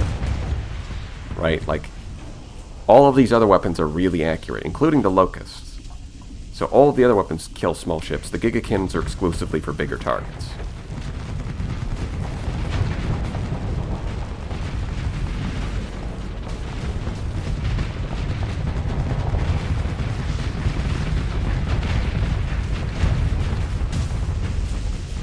Oh yeah, there's that Rift Torpedo overload. Classic. So yeah, that went pretty well. Oh wait, did the Afflictor die? I mean, I didn't even have to do anything. This was with many S-mods, integrated alpha cores on all ships, and it went pretty well. So yeah, I'd say this fleet's pretty strong. And yeah, so it's these two still need to level up. How many story points do I got? I got 2 left. 1, 2, 3. Still need to get a few more. For you... Do I really need a repair unit? I don't think so. I think you'll be fine without one. I'll get the turret gyros. We'll just do that.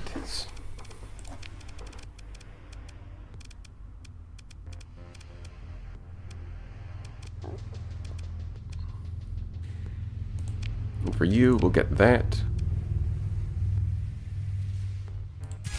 Yeah. Alright. You're telling me...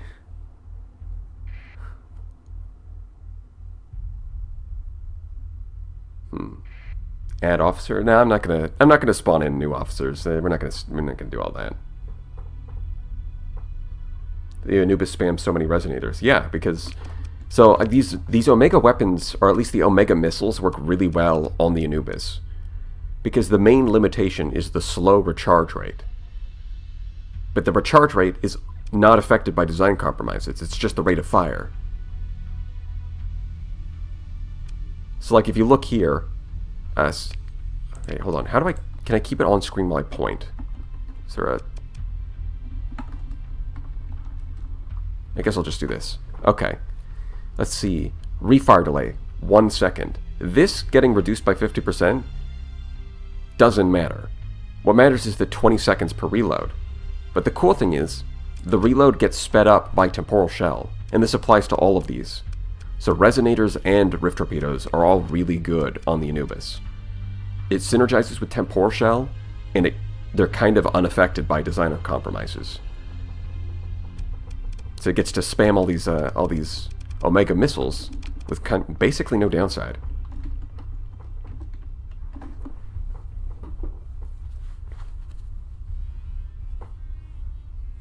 Can also speed up missile charges with elite missile skill. Well, yeah, that too.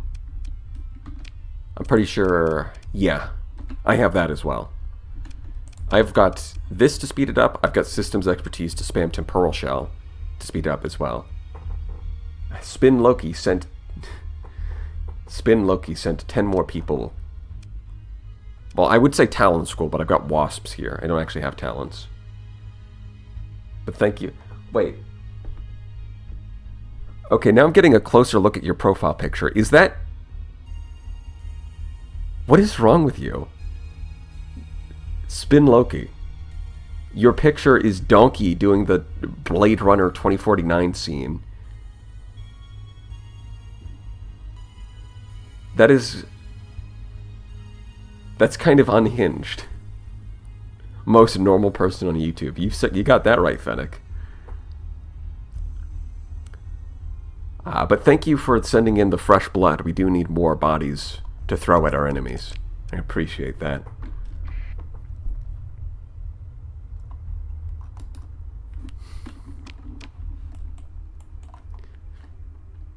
I guess we're just going to teleport over here and fight some nonsense now. Well, we can easily fight the remnants. Now it's time to fight everything else.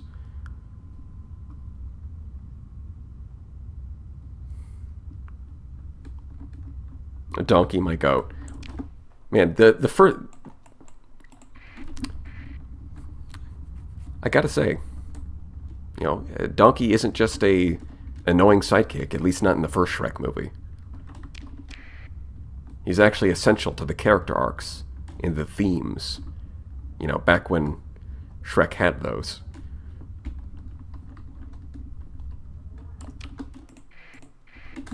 Before the meme times came.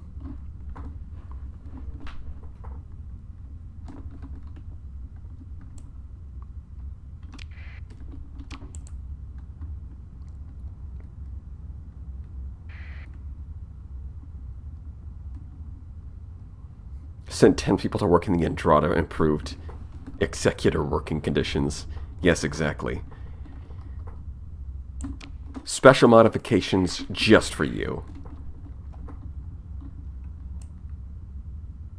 You mean I'm not supposed to laugh? Just laugh at Shrek saying, Donkey!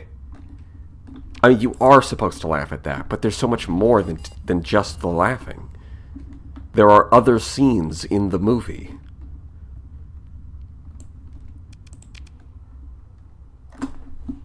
Oh yeah, let's reveal.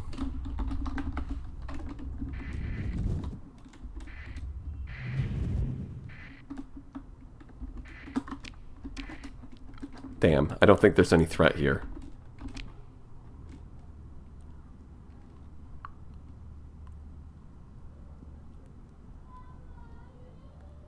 Clearly someone did not want them transmitting their message, or any message in this place.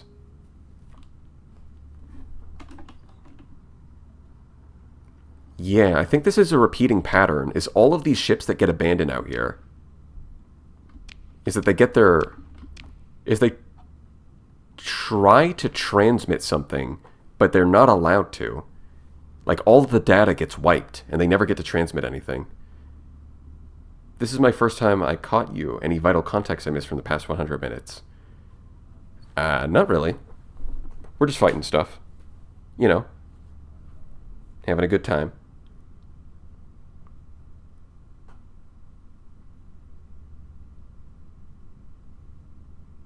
The movie Shrek is like an onion. Welcome to my video essay. Alright, Potsky. Let's see. So this went on for... oh, okay, let's read some of this. Galatia Academy. Lightly and inconspicuous. Armaments. Clearly someone did not want them transmitting their message or any message. Not the best money can buy, but the sensor suite and tech detector arrays were obviously lovingly modified and maintained. Shielded data cores are recovered. Judging from the logs and fabrication tags, the expedition dates Cycle 176. Flex sheet of a small flotilla. The rest were lost. Someone tried to erase all records. Forge reset. There's a systemic erasure done to ensure the data recovery is effectively impossible, but whoever did this was not proficient enough to do the latter. Painstakingly recovered. You can see the black of the abyss and the cluster of lights and icons signifying the Galatia's flotilla. The view is highly abstract, a reconstruction of a visualization necessary in not only hyperspace, but the uncertainty of the depths of the abyss. Thing goes wrong. The fleet approaches an abyssal light, a glow in the simulated display, then strains under impossible force. Anomalous sensor readings are tagged, then error pops up in your own software. The display is full of red icons, jagged warnings vectoring towards elements of the flotilla.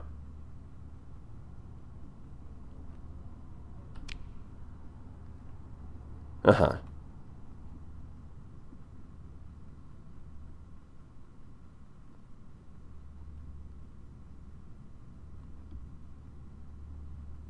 So, I really doubt that it would be the crew itself that would wipe the logs. So it seems like somehow the hyperspace demons are wiping the logs. Interesting. Because how else do you explain the fact that someone, like, there was clearly someone trying to do that? Okay, that looks weird. Why is there a cluster of lights? I don't like this. I don't like this one bit.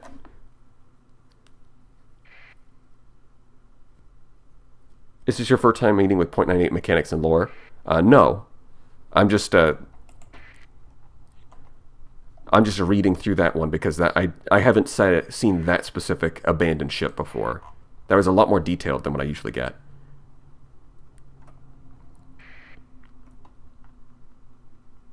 Isn't threat wiping the logs?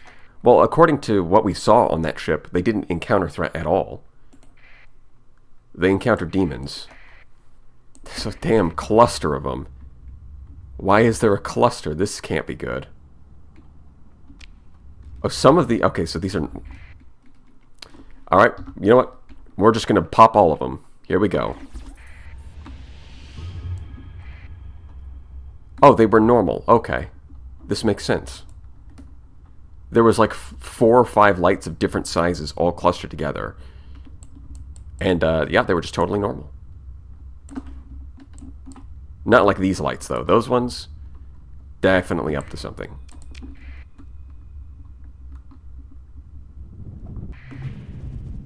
Oh, and there we go. Now we've got some threat.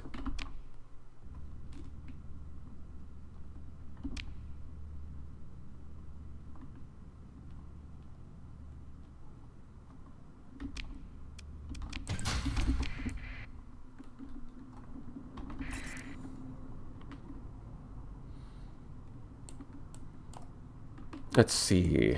What kind of strike are you? First strike. First strike. Okay. Yeah, we're getting some low-end ones.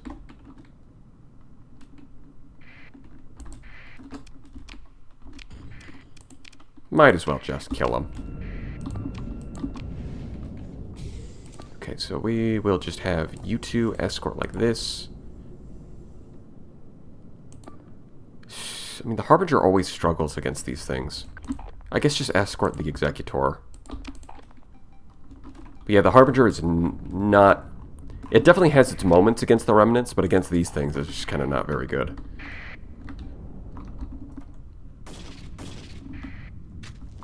Seems like the demons invade the people. Yeah, maybe they do something. They mesmerize the crew of the ships and make them wipe the data. Although exactly how or why is not clear.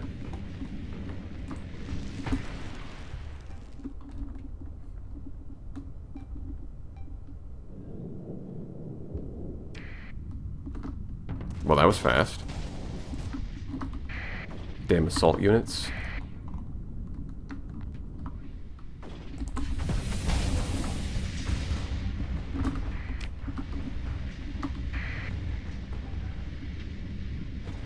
Hold on, let's see if we can get this guy. Bonk. Void blasters, no thanks. I'm getting out of the way.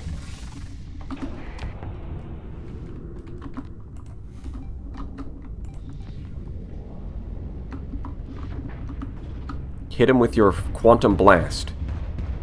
Or don't. I guess you could just not use your ability. That also technically is an option. Use your ability. Thank you. I mean, he was facing away from me anyways, but I appreciate that you timed it correctly.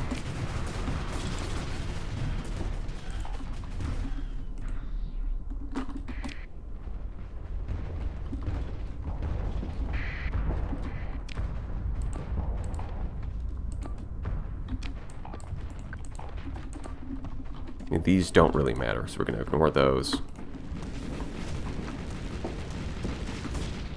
Man, the Ignore Order is a very nice addition. Gotta say.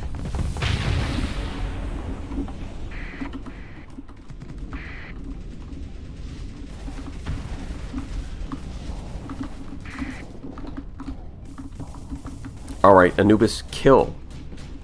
Kill these swarms. It is really hard for me to do. You guys do it easy. There we go.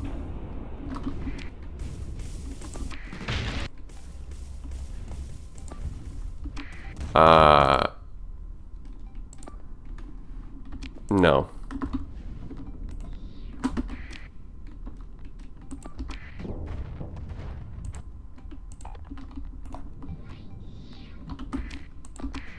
Yep, just, like, leave. What are you doing? What are you pointing at? Oh, there's two fighters. Of course, my mistake. There's this thing, so it's backing up backwards into that. Okay, that makes perfect sense. The logic follows.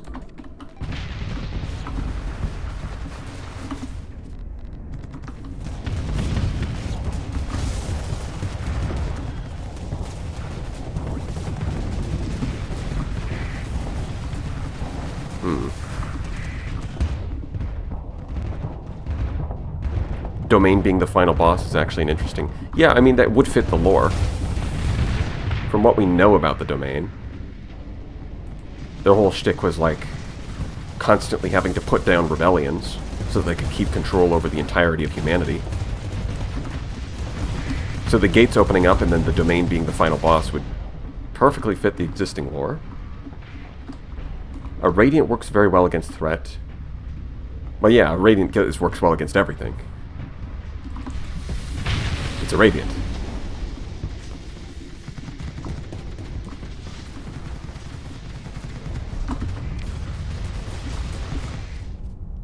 Oh, interesting. So normally the different strikes don't cooperate with each other, but I guess if there's two first strikes next to each other, they will cooperate.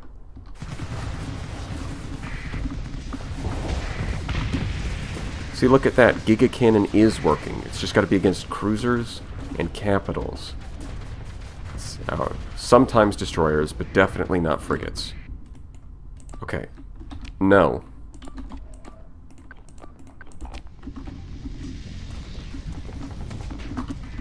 Okay, you were going the opposite of the direction I told you to go. Just follow... Be a good soldier and follow orders. Do that and we won't have any problems. Okay, so we lost the Tempest, and we lost that one Omen at the beginning. Maybe I need to touch up on the Tempest build, because it's struggling a little bit. And maybe I need to get it some advanced optics.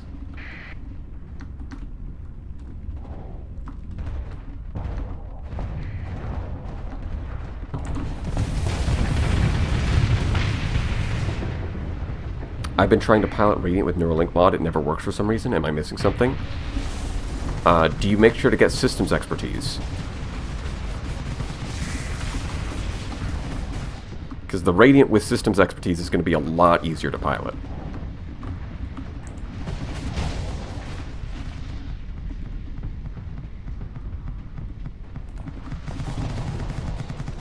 Have you tried some of the threat missiles on the Tempest? Yeah, I'm running neutron torpedoes right now.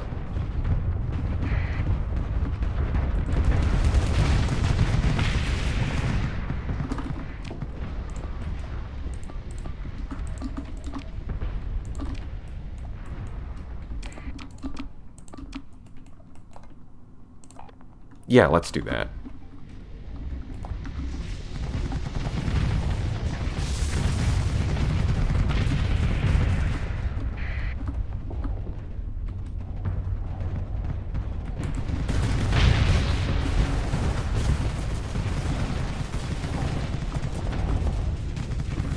Kinetic swarm missiles.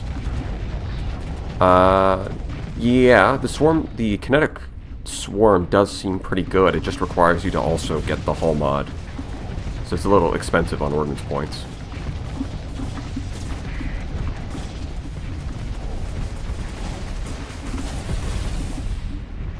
Okay, so I overloaded the Overseer, which means that it can't phase disrupt me.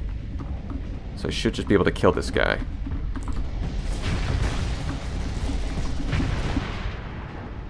Excellent. Let's see. There's a bunch of Overseers over here, but not on this side. Which makes life a lot easier for me.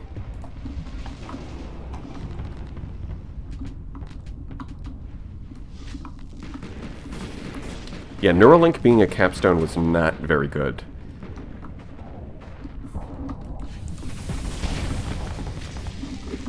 Like, I think the original idea for Neuralink was that you'd be able to jump around and control any ship. So you would have, like, you could just, like, at any time, like, I could jump over to this ship just by, like, clicking on it. But that was too powerful, so he changed it so you could control 2 ships, but then left it as a capstone, because in theory it was really good. But in practice, it's just, like, yeah, maybe you could make it really good, but it'd be kind of hard. And compared to just getting a Radiant, not very good. Another reason that he left it as a capstone was because, well, you could use it to pilot a Radiant. And so he figured that piloting a Radiant was too strong, and therefore you needed to have 2 capstones in the same tree. Because if you just needed the 1 capstone, it'd be too powerful. Luckily, we've convinced him to change that.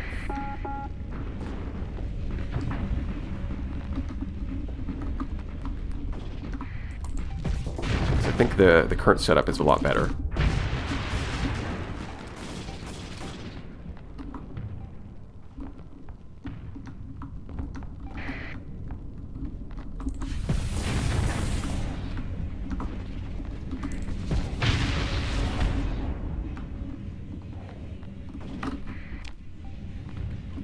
Are you guys still like, come on, just kill them already. I'm out here killing all these guys on the flank, and you guys are still not even killing a single fabricator. Come on. Let's hurry it up, people. How's this fabricator doing?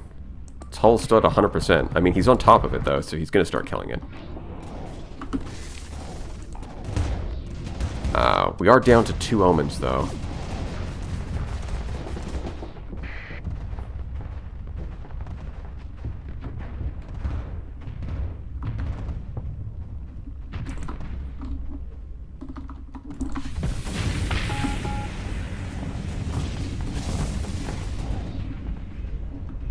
No, switch targets. Can you guys focus on the... Maybe the fleet... Maybe the Astral is better than the Executor, because the... Or maybe it fits this fleet better, because we're having some trouble here. Like, let's hurry this up, people. We don't got all day.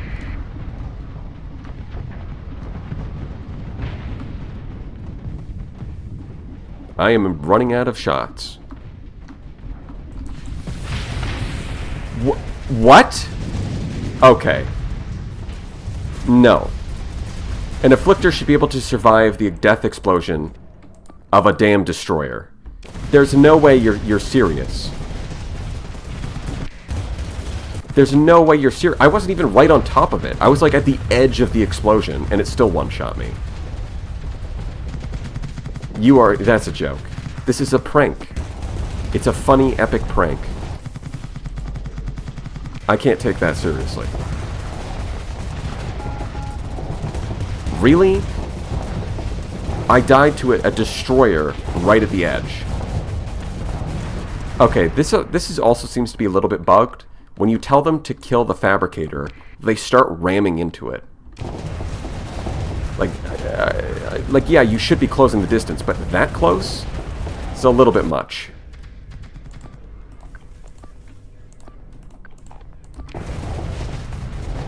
Damn, maybe I do need a repair unit.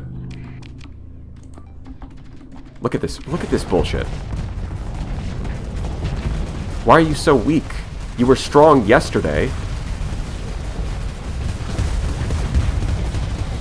I mean, the Harbinger's got a phase anchor. It's fine. But the... Where are you pointing? Your engines are on. What are you doing? What the fuck is wrong with you? Did you fall asleep at the wheel?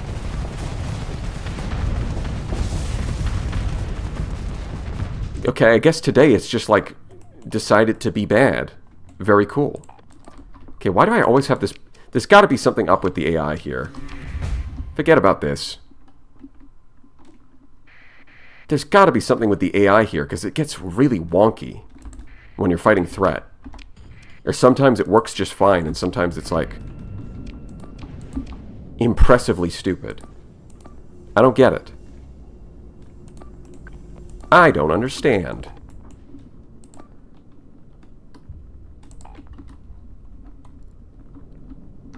The ghost of the old slot possessed it.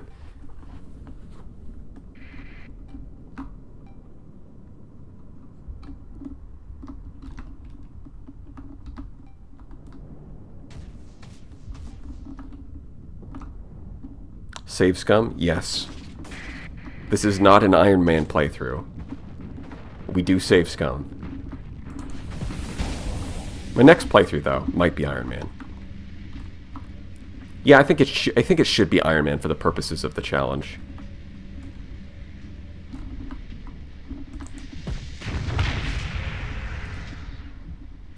Old Slot AI, you should ram yourself now. You serve no purpose.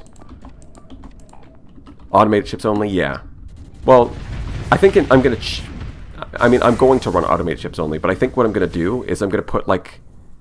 I'm going to put text at the top of the screen that keeps track of every single crew death. We're not we're going to try and keep it at 0, but I'm not going to, like, abandon the run as soon as somebody dies, right? So instead, I'm just going to keep track at the top, like, exactly how many crew have died. And to keep it as low as possible, I'm going to use automated ships for combat. See, I think that's I think it's a neat idea. And to do that kind of run, it makes the most sense to do it on Iron Man. But yeah, threat is such an odd... It creates a lot of problems for the AI.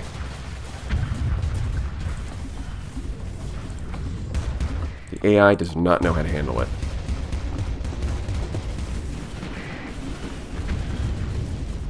Yeah, I think the Anubis had better escort the Executor. At least against threat. Against Remnants, this does seem to get its engines flamed out. Oh no, its engines are flamed out anyways. Maybe I just need to give it frontal shield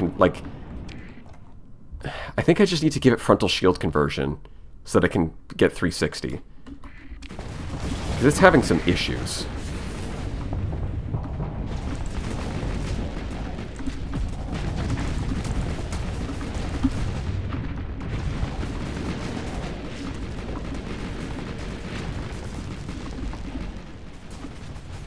That might be the way to go.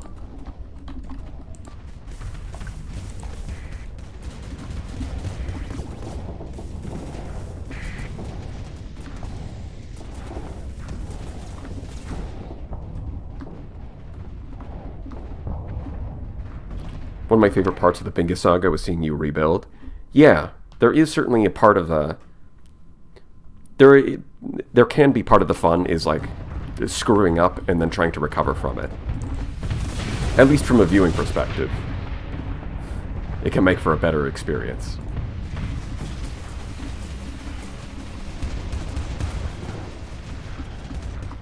Starsector, the Sunday experience. No, cooler guy. It's not the Sunday experience, it's the experience. There's only one experience, and this is it.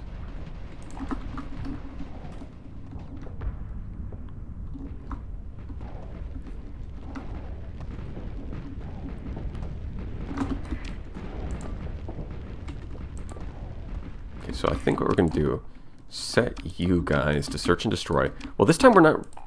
This time we're just doing better. Against the same enemy. Like, the frigates are alive. But we've got all the way up to the top way faster. Life is good.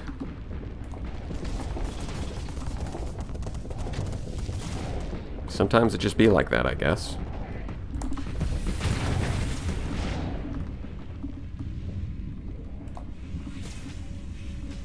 Yep, they're gonna zap me.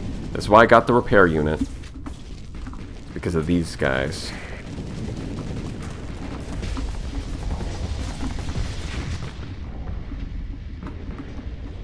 Got that S-modded repair unit, baby.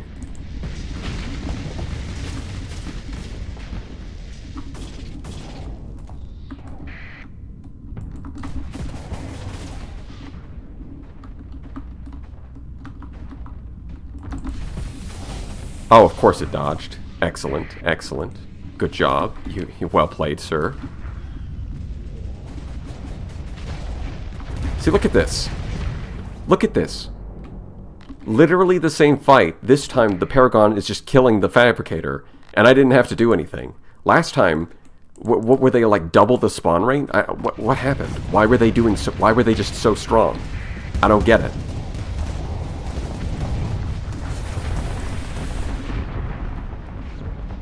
It's beyond me. Why are you using the Executor? I thought the ship is only good in player hands. Oh, no. The Executor is just good in general.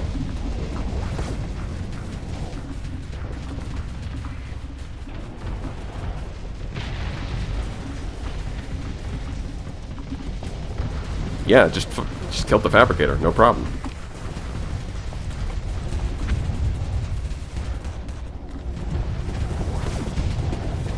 Look at that Rift Torpedo overload. Giga Cannon splat. Bonk. Kill him. Yeah. Oh yeah, this setup. Yeah, I think this is important. For fighting threat, I want the Anubis to escort this guy. And I want the Astral to escort this guy. I think that's the way to go.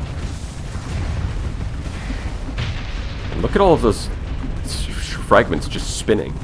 I don't even know what they're doing. They're just kind of making a vortex. So I guess it's an intimidation tactic. They're going for psychological damage. Why are you venting?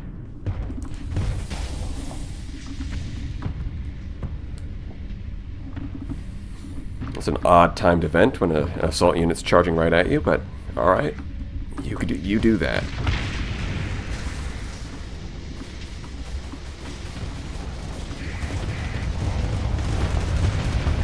I mean, look at that. Look how just obliterated that guy.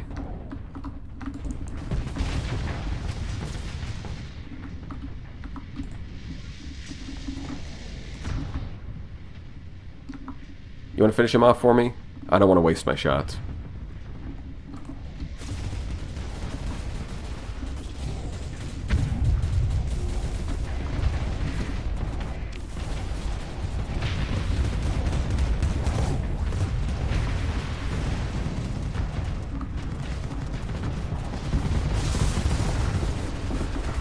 And I don't think I need to do too much here. I'm just going to sit back.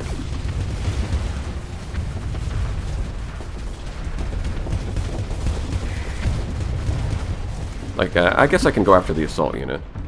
These things really try to rush and break through your lines.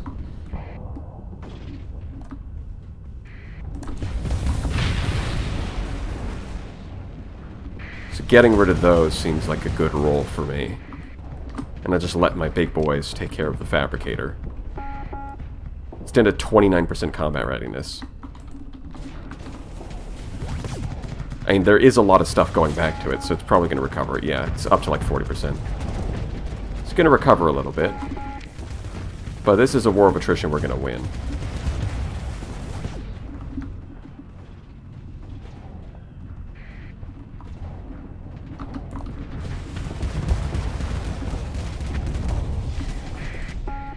Okay, so I've got to kill this so that they can focus on that. Damn, even the Harbinger's doing alright.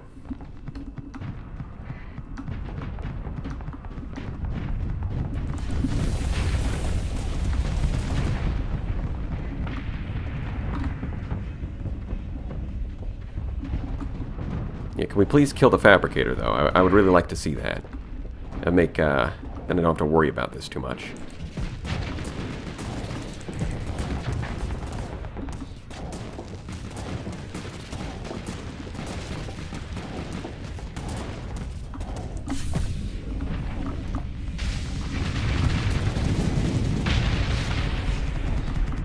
Okay. I mean, yeah, you can just drop your shields at a bad time. That's an option. Do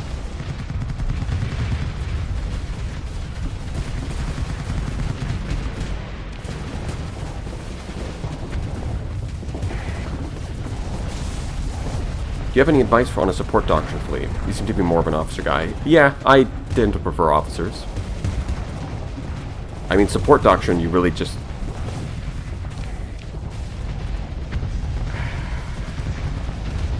I mean, the key to making support doctrine work is you've got to use like 20 combat ships.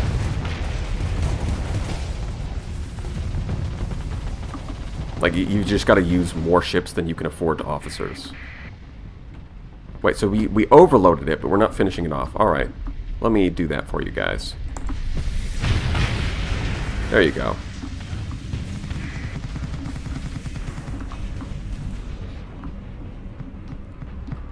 Like, there's a couple different ways of doing that. Well, one way of doing that would be to get like a bunch of cruisers that benefit from the 4 skills you get from support doctrine. You get like 10 cruisers and then support them with a bunch of frigates. Because the cool thing is, so say for like the Omen, right? With support doctrine, it only loses like 1 deployment point. Right? It goes from 6 to 5. So you can afford to put officers in them. And you can have like 10, you can easily have 10 Omens with officers. And that only uses up 60 deployment points. So the other 180, you can go with like cruisers with support doctrine. And of course there's the flip side, which is the reverse, which would be like putting officers into your cruisers and then having a bunch of frigates with support doctrine.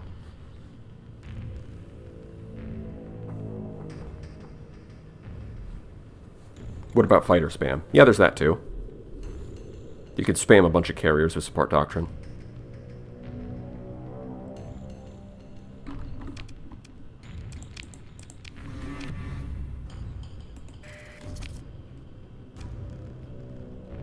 It's a pretty decent number of fabricators.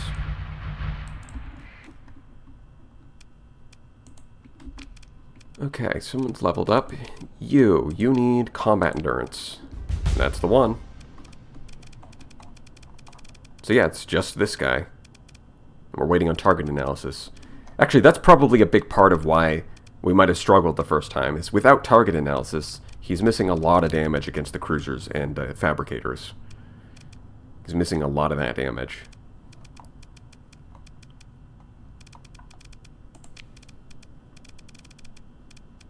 Less of a problem for the Astral, but kind of a problem for one of these things.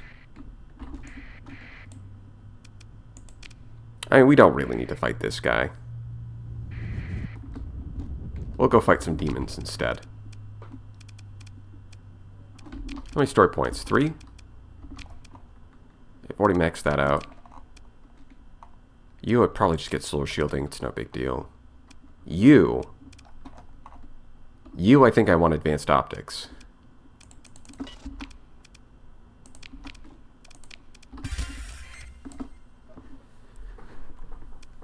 Yeah. That should improve your survivability. You get a little extra range there.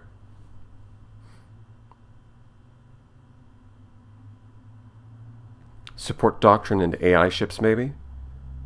I don't think that's that good.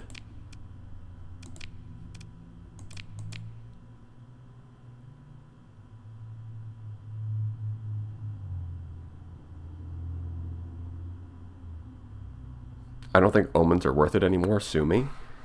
I think omens are fine. Speaking of, I think someone made a post asking why everyone was recommending omens for his Wolfpack fleet. Which, I think in general, they're probably not suited for Wolfpack tactics. Or rather, a Wolfpack fleet. Wolfpack tactics is fine, but they work better in a mixed fleet with, like, capitals and cruisers, rather than as a pure frigate fleet. If you're just spamming, and if you're just trying to do a Wolfpack fleet, then yeah, go with, like, Hyperions and Medusas. Omens are more for a mixed fleet approach.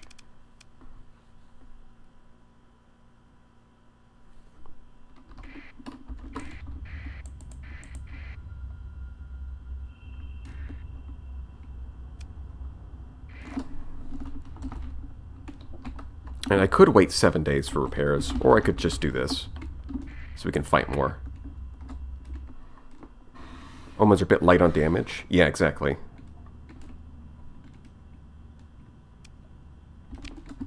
Okay, this is just a regular one. This one's got definitely pink. Yeah. Damn, that's a lot of tendrils.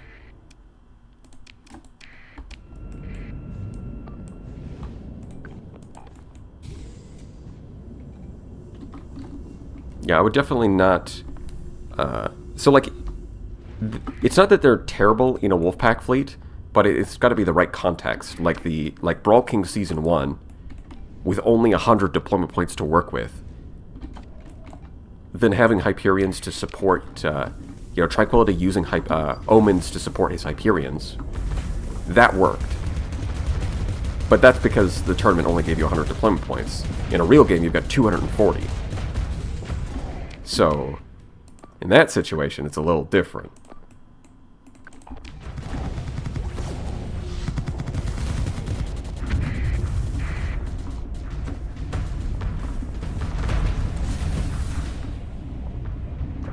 A lot of this stuff is part of what makes Starsector a good game is that there's a lot of the time not absolutes. A lot of it is very contextual. And why is the Anubis? I left you alone for 2 seconds. You are a jackass. I leave you alone for 2 seconds before giving you an escort order, and you just immediately die. Buddy, please. You're killing me here.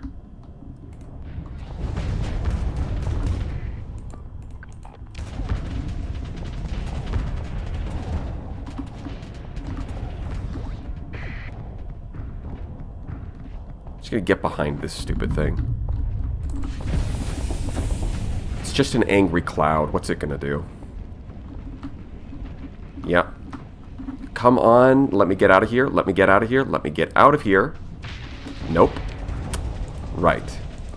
So I thought it was just the EMP on the inimical emanations, but apparently they do enough damage to actually kill your phase frigates. And the Hyperion, yeah, this thing is literally useless in this fight. Harbinger, complete dead weight. You can make the Afflictor work as your flagship. You just got to be really careful. So you kill that, please. Okay, nope. Let's get... No. None of you. Like this. There we go. Okay, it's apparently retreating behind everything. I guess they're smart. They're learning.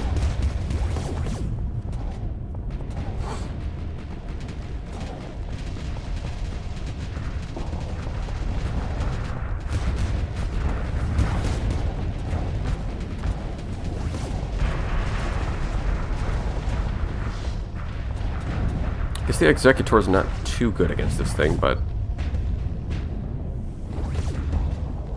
Huh. I guess it's not doing too bad either. It's just okay. Okay, kill... Damn, these things just, like, move. You think you're about to do something, and then they just all jump around. And they do it in sync, which is... kind of ridiculous. Yes, please kill all those tendrils. Get them out of the way.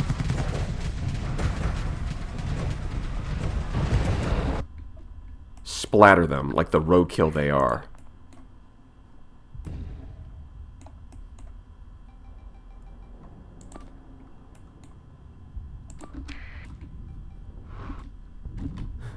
Wait. Is it just... Yeah, it's just faster than the beam. Look at this idiot. He can't even hit his target. The Omen is just running circles around it. He maxed out his flux and couldn't even touch the Omen. That's embarrassing.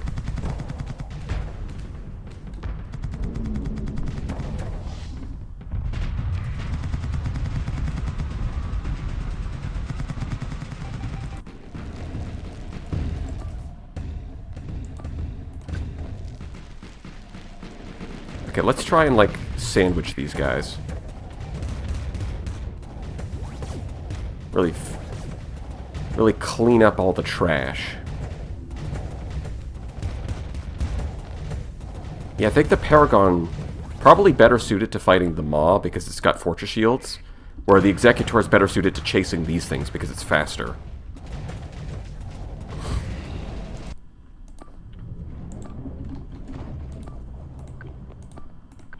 Like, the Paragon's just not fast enough to actually kill a lot of these, like, tendrils and stuff, where the Executor is. But it's a little vulnerable to the Maw, whereas the Paragon is fortress shields and, you know, it's just generally tankier, so it should take on the big guy.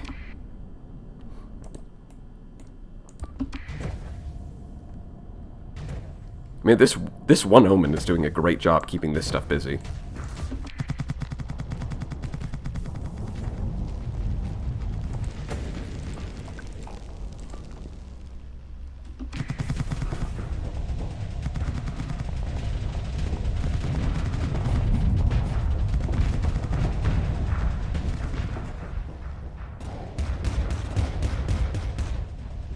It's trying to leap off the map. Nice try.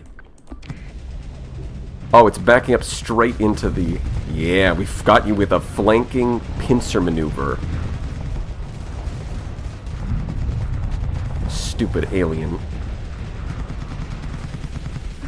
Evil cloud. Yeah, that's right. Go back to Final Fantasy, Cloud. Alright, you can come over here now. We're good. Thank you for your service. In fact, all of you can sit in the corner.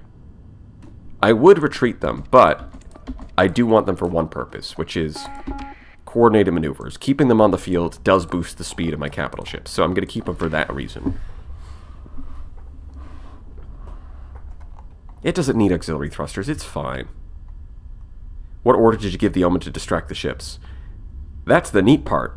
I didn't. It just did that on its own.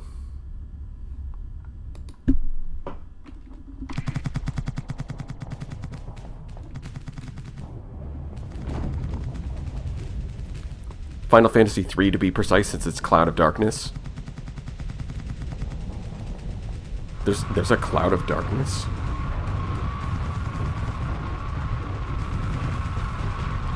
I didn't even know that.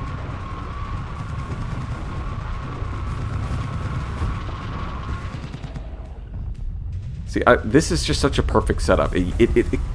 It likes to toggle fortress shields, but what it does is every time it toggles it off, the 2 auto lances hit the eye right in its weak point. So this is just perfect for killing the eye. It's great.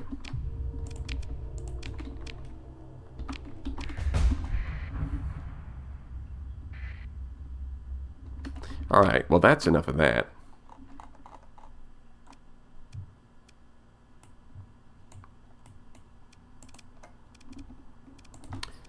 Let's fix things up a little bit. Because apparently we took a few losses. Actually, speaking of, let's just throw these guys into the simulator, because with dev mode on, I can fight stuff that you're normally not allowed to fight, like these. No, give me 2 Tesseracts. There we go. Guess we'll just fight 2 of these.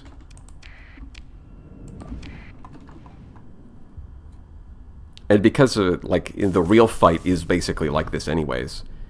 Like, testing against Tesseracts has gotten a lot easier. Like, unlike a lot of the other things that you can fight, this is how the Tesseract fight is. There's no capture points.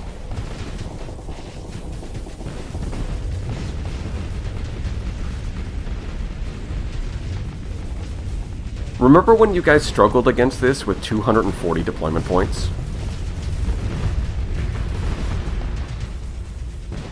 Yeah, I don't think we're going to have too many issues here.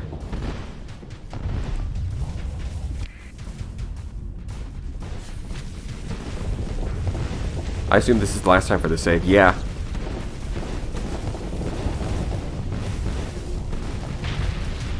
Next time, next time we're just going to start the crew losses run, where I try to keep my crew losses to 0.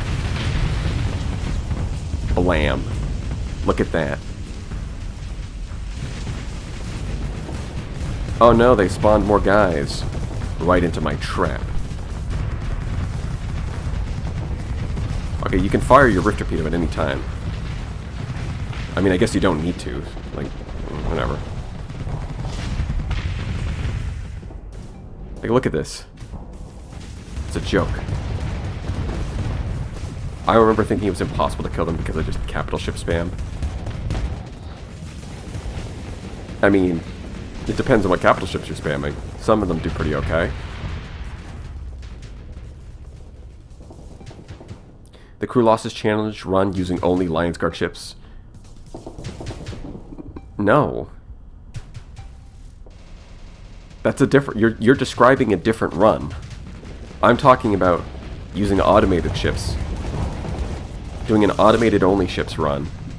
Right? And trying to keep crew losses to 0. Because you can lose crew outside of combat, too.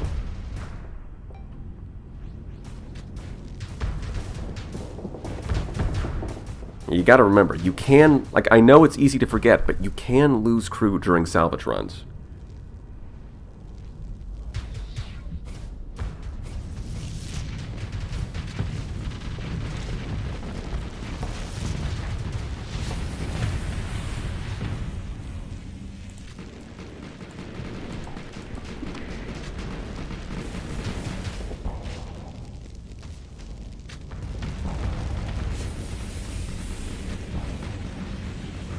Those are interns, they don't count.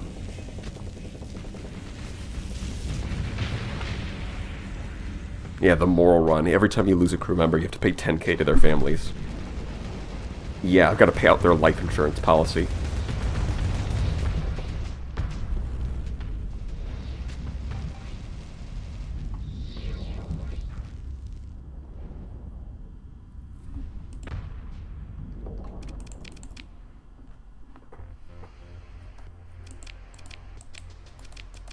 Yeah, I mean, I'm kind of done with this run. There's not really anything else I want to do.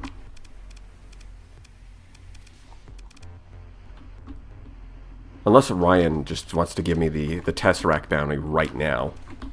I'll go check.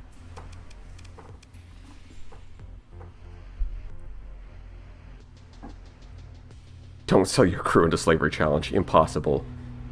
I mean, there's a different game where you can do that. But that's a different game.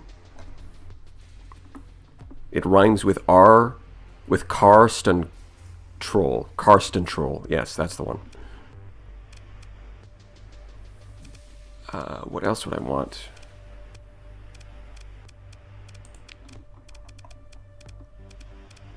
Let's see. Oh, yeah, you haven't leveled up, but whatever. I guess we can get that. And we can go get systems expertise.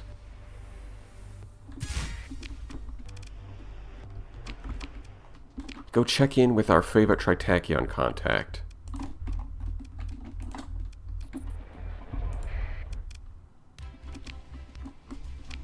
Now he's over here.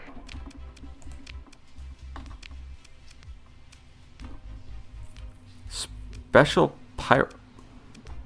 I guess if you're in dev mode, you get like a million options.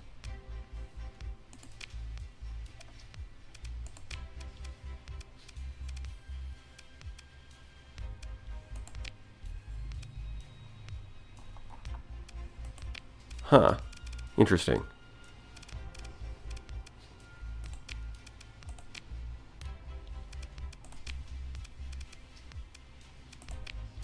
Yeah, no, he's not offering it right now. I guess our relationship's not high enough.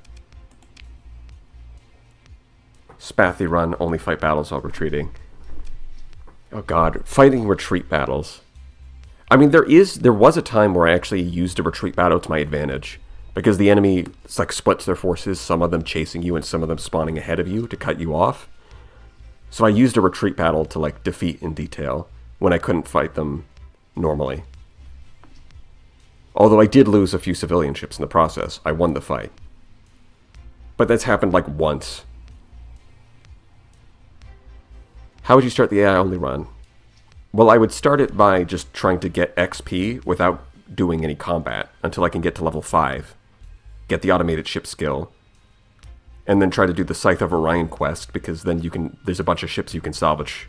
There's a bunch of guaranteed remnant ships that just spawn in the system. That would be the... Well, there's that, and there's also getting the old slot. The Onslaught Mark 1 would be a good early grab. So those are like the two things you would want to do, is make a beeline for... In fact, we might just... No, I'm not going to start this today. I'll save it for next week. But yeah, you try to make a beeline for this skill, so you can get it by level 5. And then at the same time, you want to go do the Scythe of Orion and the old slot quest line, so you can grab both of those. And then, I mean, with the old slot plus a few remnant ships to support it, at that point, I mean, you're probably also going to need to find, like, you're going to need to do some kind of way of getting an alpha core as well, because that's going to make a big difference. But once you've done all that, then you can fight the ships guarding the planet killer, and add those to your fleet. And at that point, like, you've got your fleet. Don't you have to fight the remnants to get their ships? Well, in Scythe of Orion, like, when you get to the Sentinel system, there's a bunch of derelict remnants orbiting the jump point. So they're already destroyed. You can just recover them. Alpha core from the cache mission, maybe. Yeah. That would be part of it.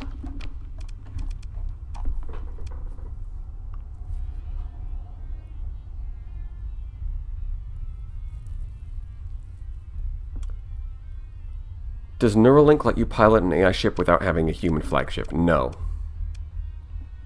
No, it does not. But you could deploy a human flagship, transfer to the AI ship, and then retreat the flagship. So you could deploy like a kite, transfer to a Radiant, and then retreat the kite. That would be an option.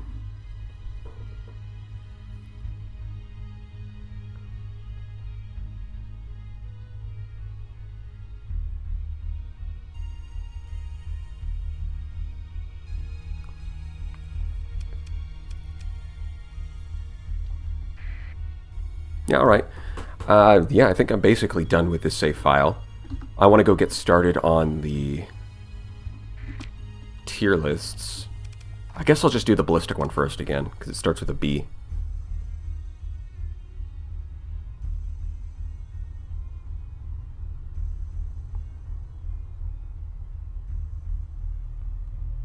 Yeah, because I'll start doing the tier lists, and then next week we'll start with the automated ships run. The John Saint Sector, if you will. All right, hold on. Let me go set this up.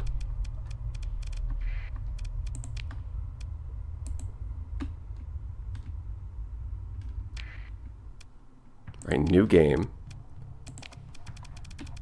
What kind of portrait? I mean, Lion's Guard, right? Because Lion's Guard care the most about their crew, as we know. We go Iron Mode.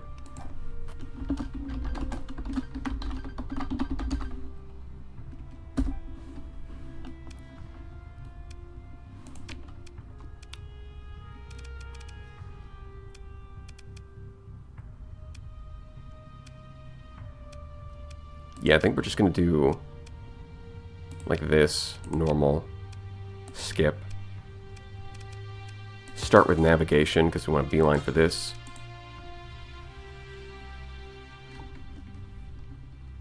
Next modded one when? Probably after this one.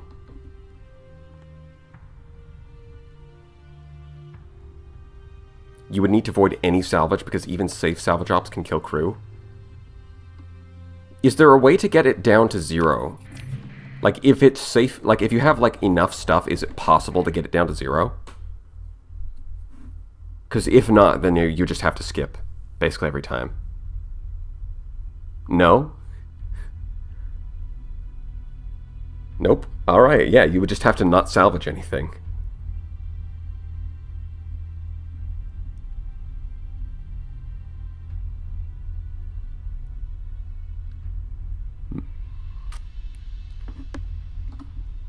Man, I love how there's 2 copies of campaign data, even though I just started. That explains why sometimes there's lag. Actually, the fact is I've got console commands active right now, so I should probably... Right, so now it's going to be like, there's console commands. Yeah, it's fine, I'll just turn it off next time. Alright, so that's what we're going to do next time. But for now...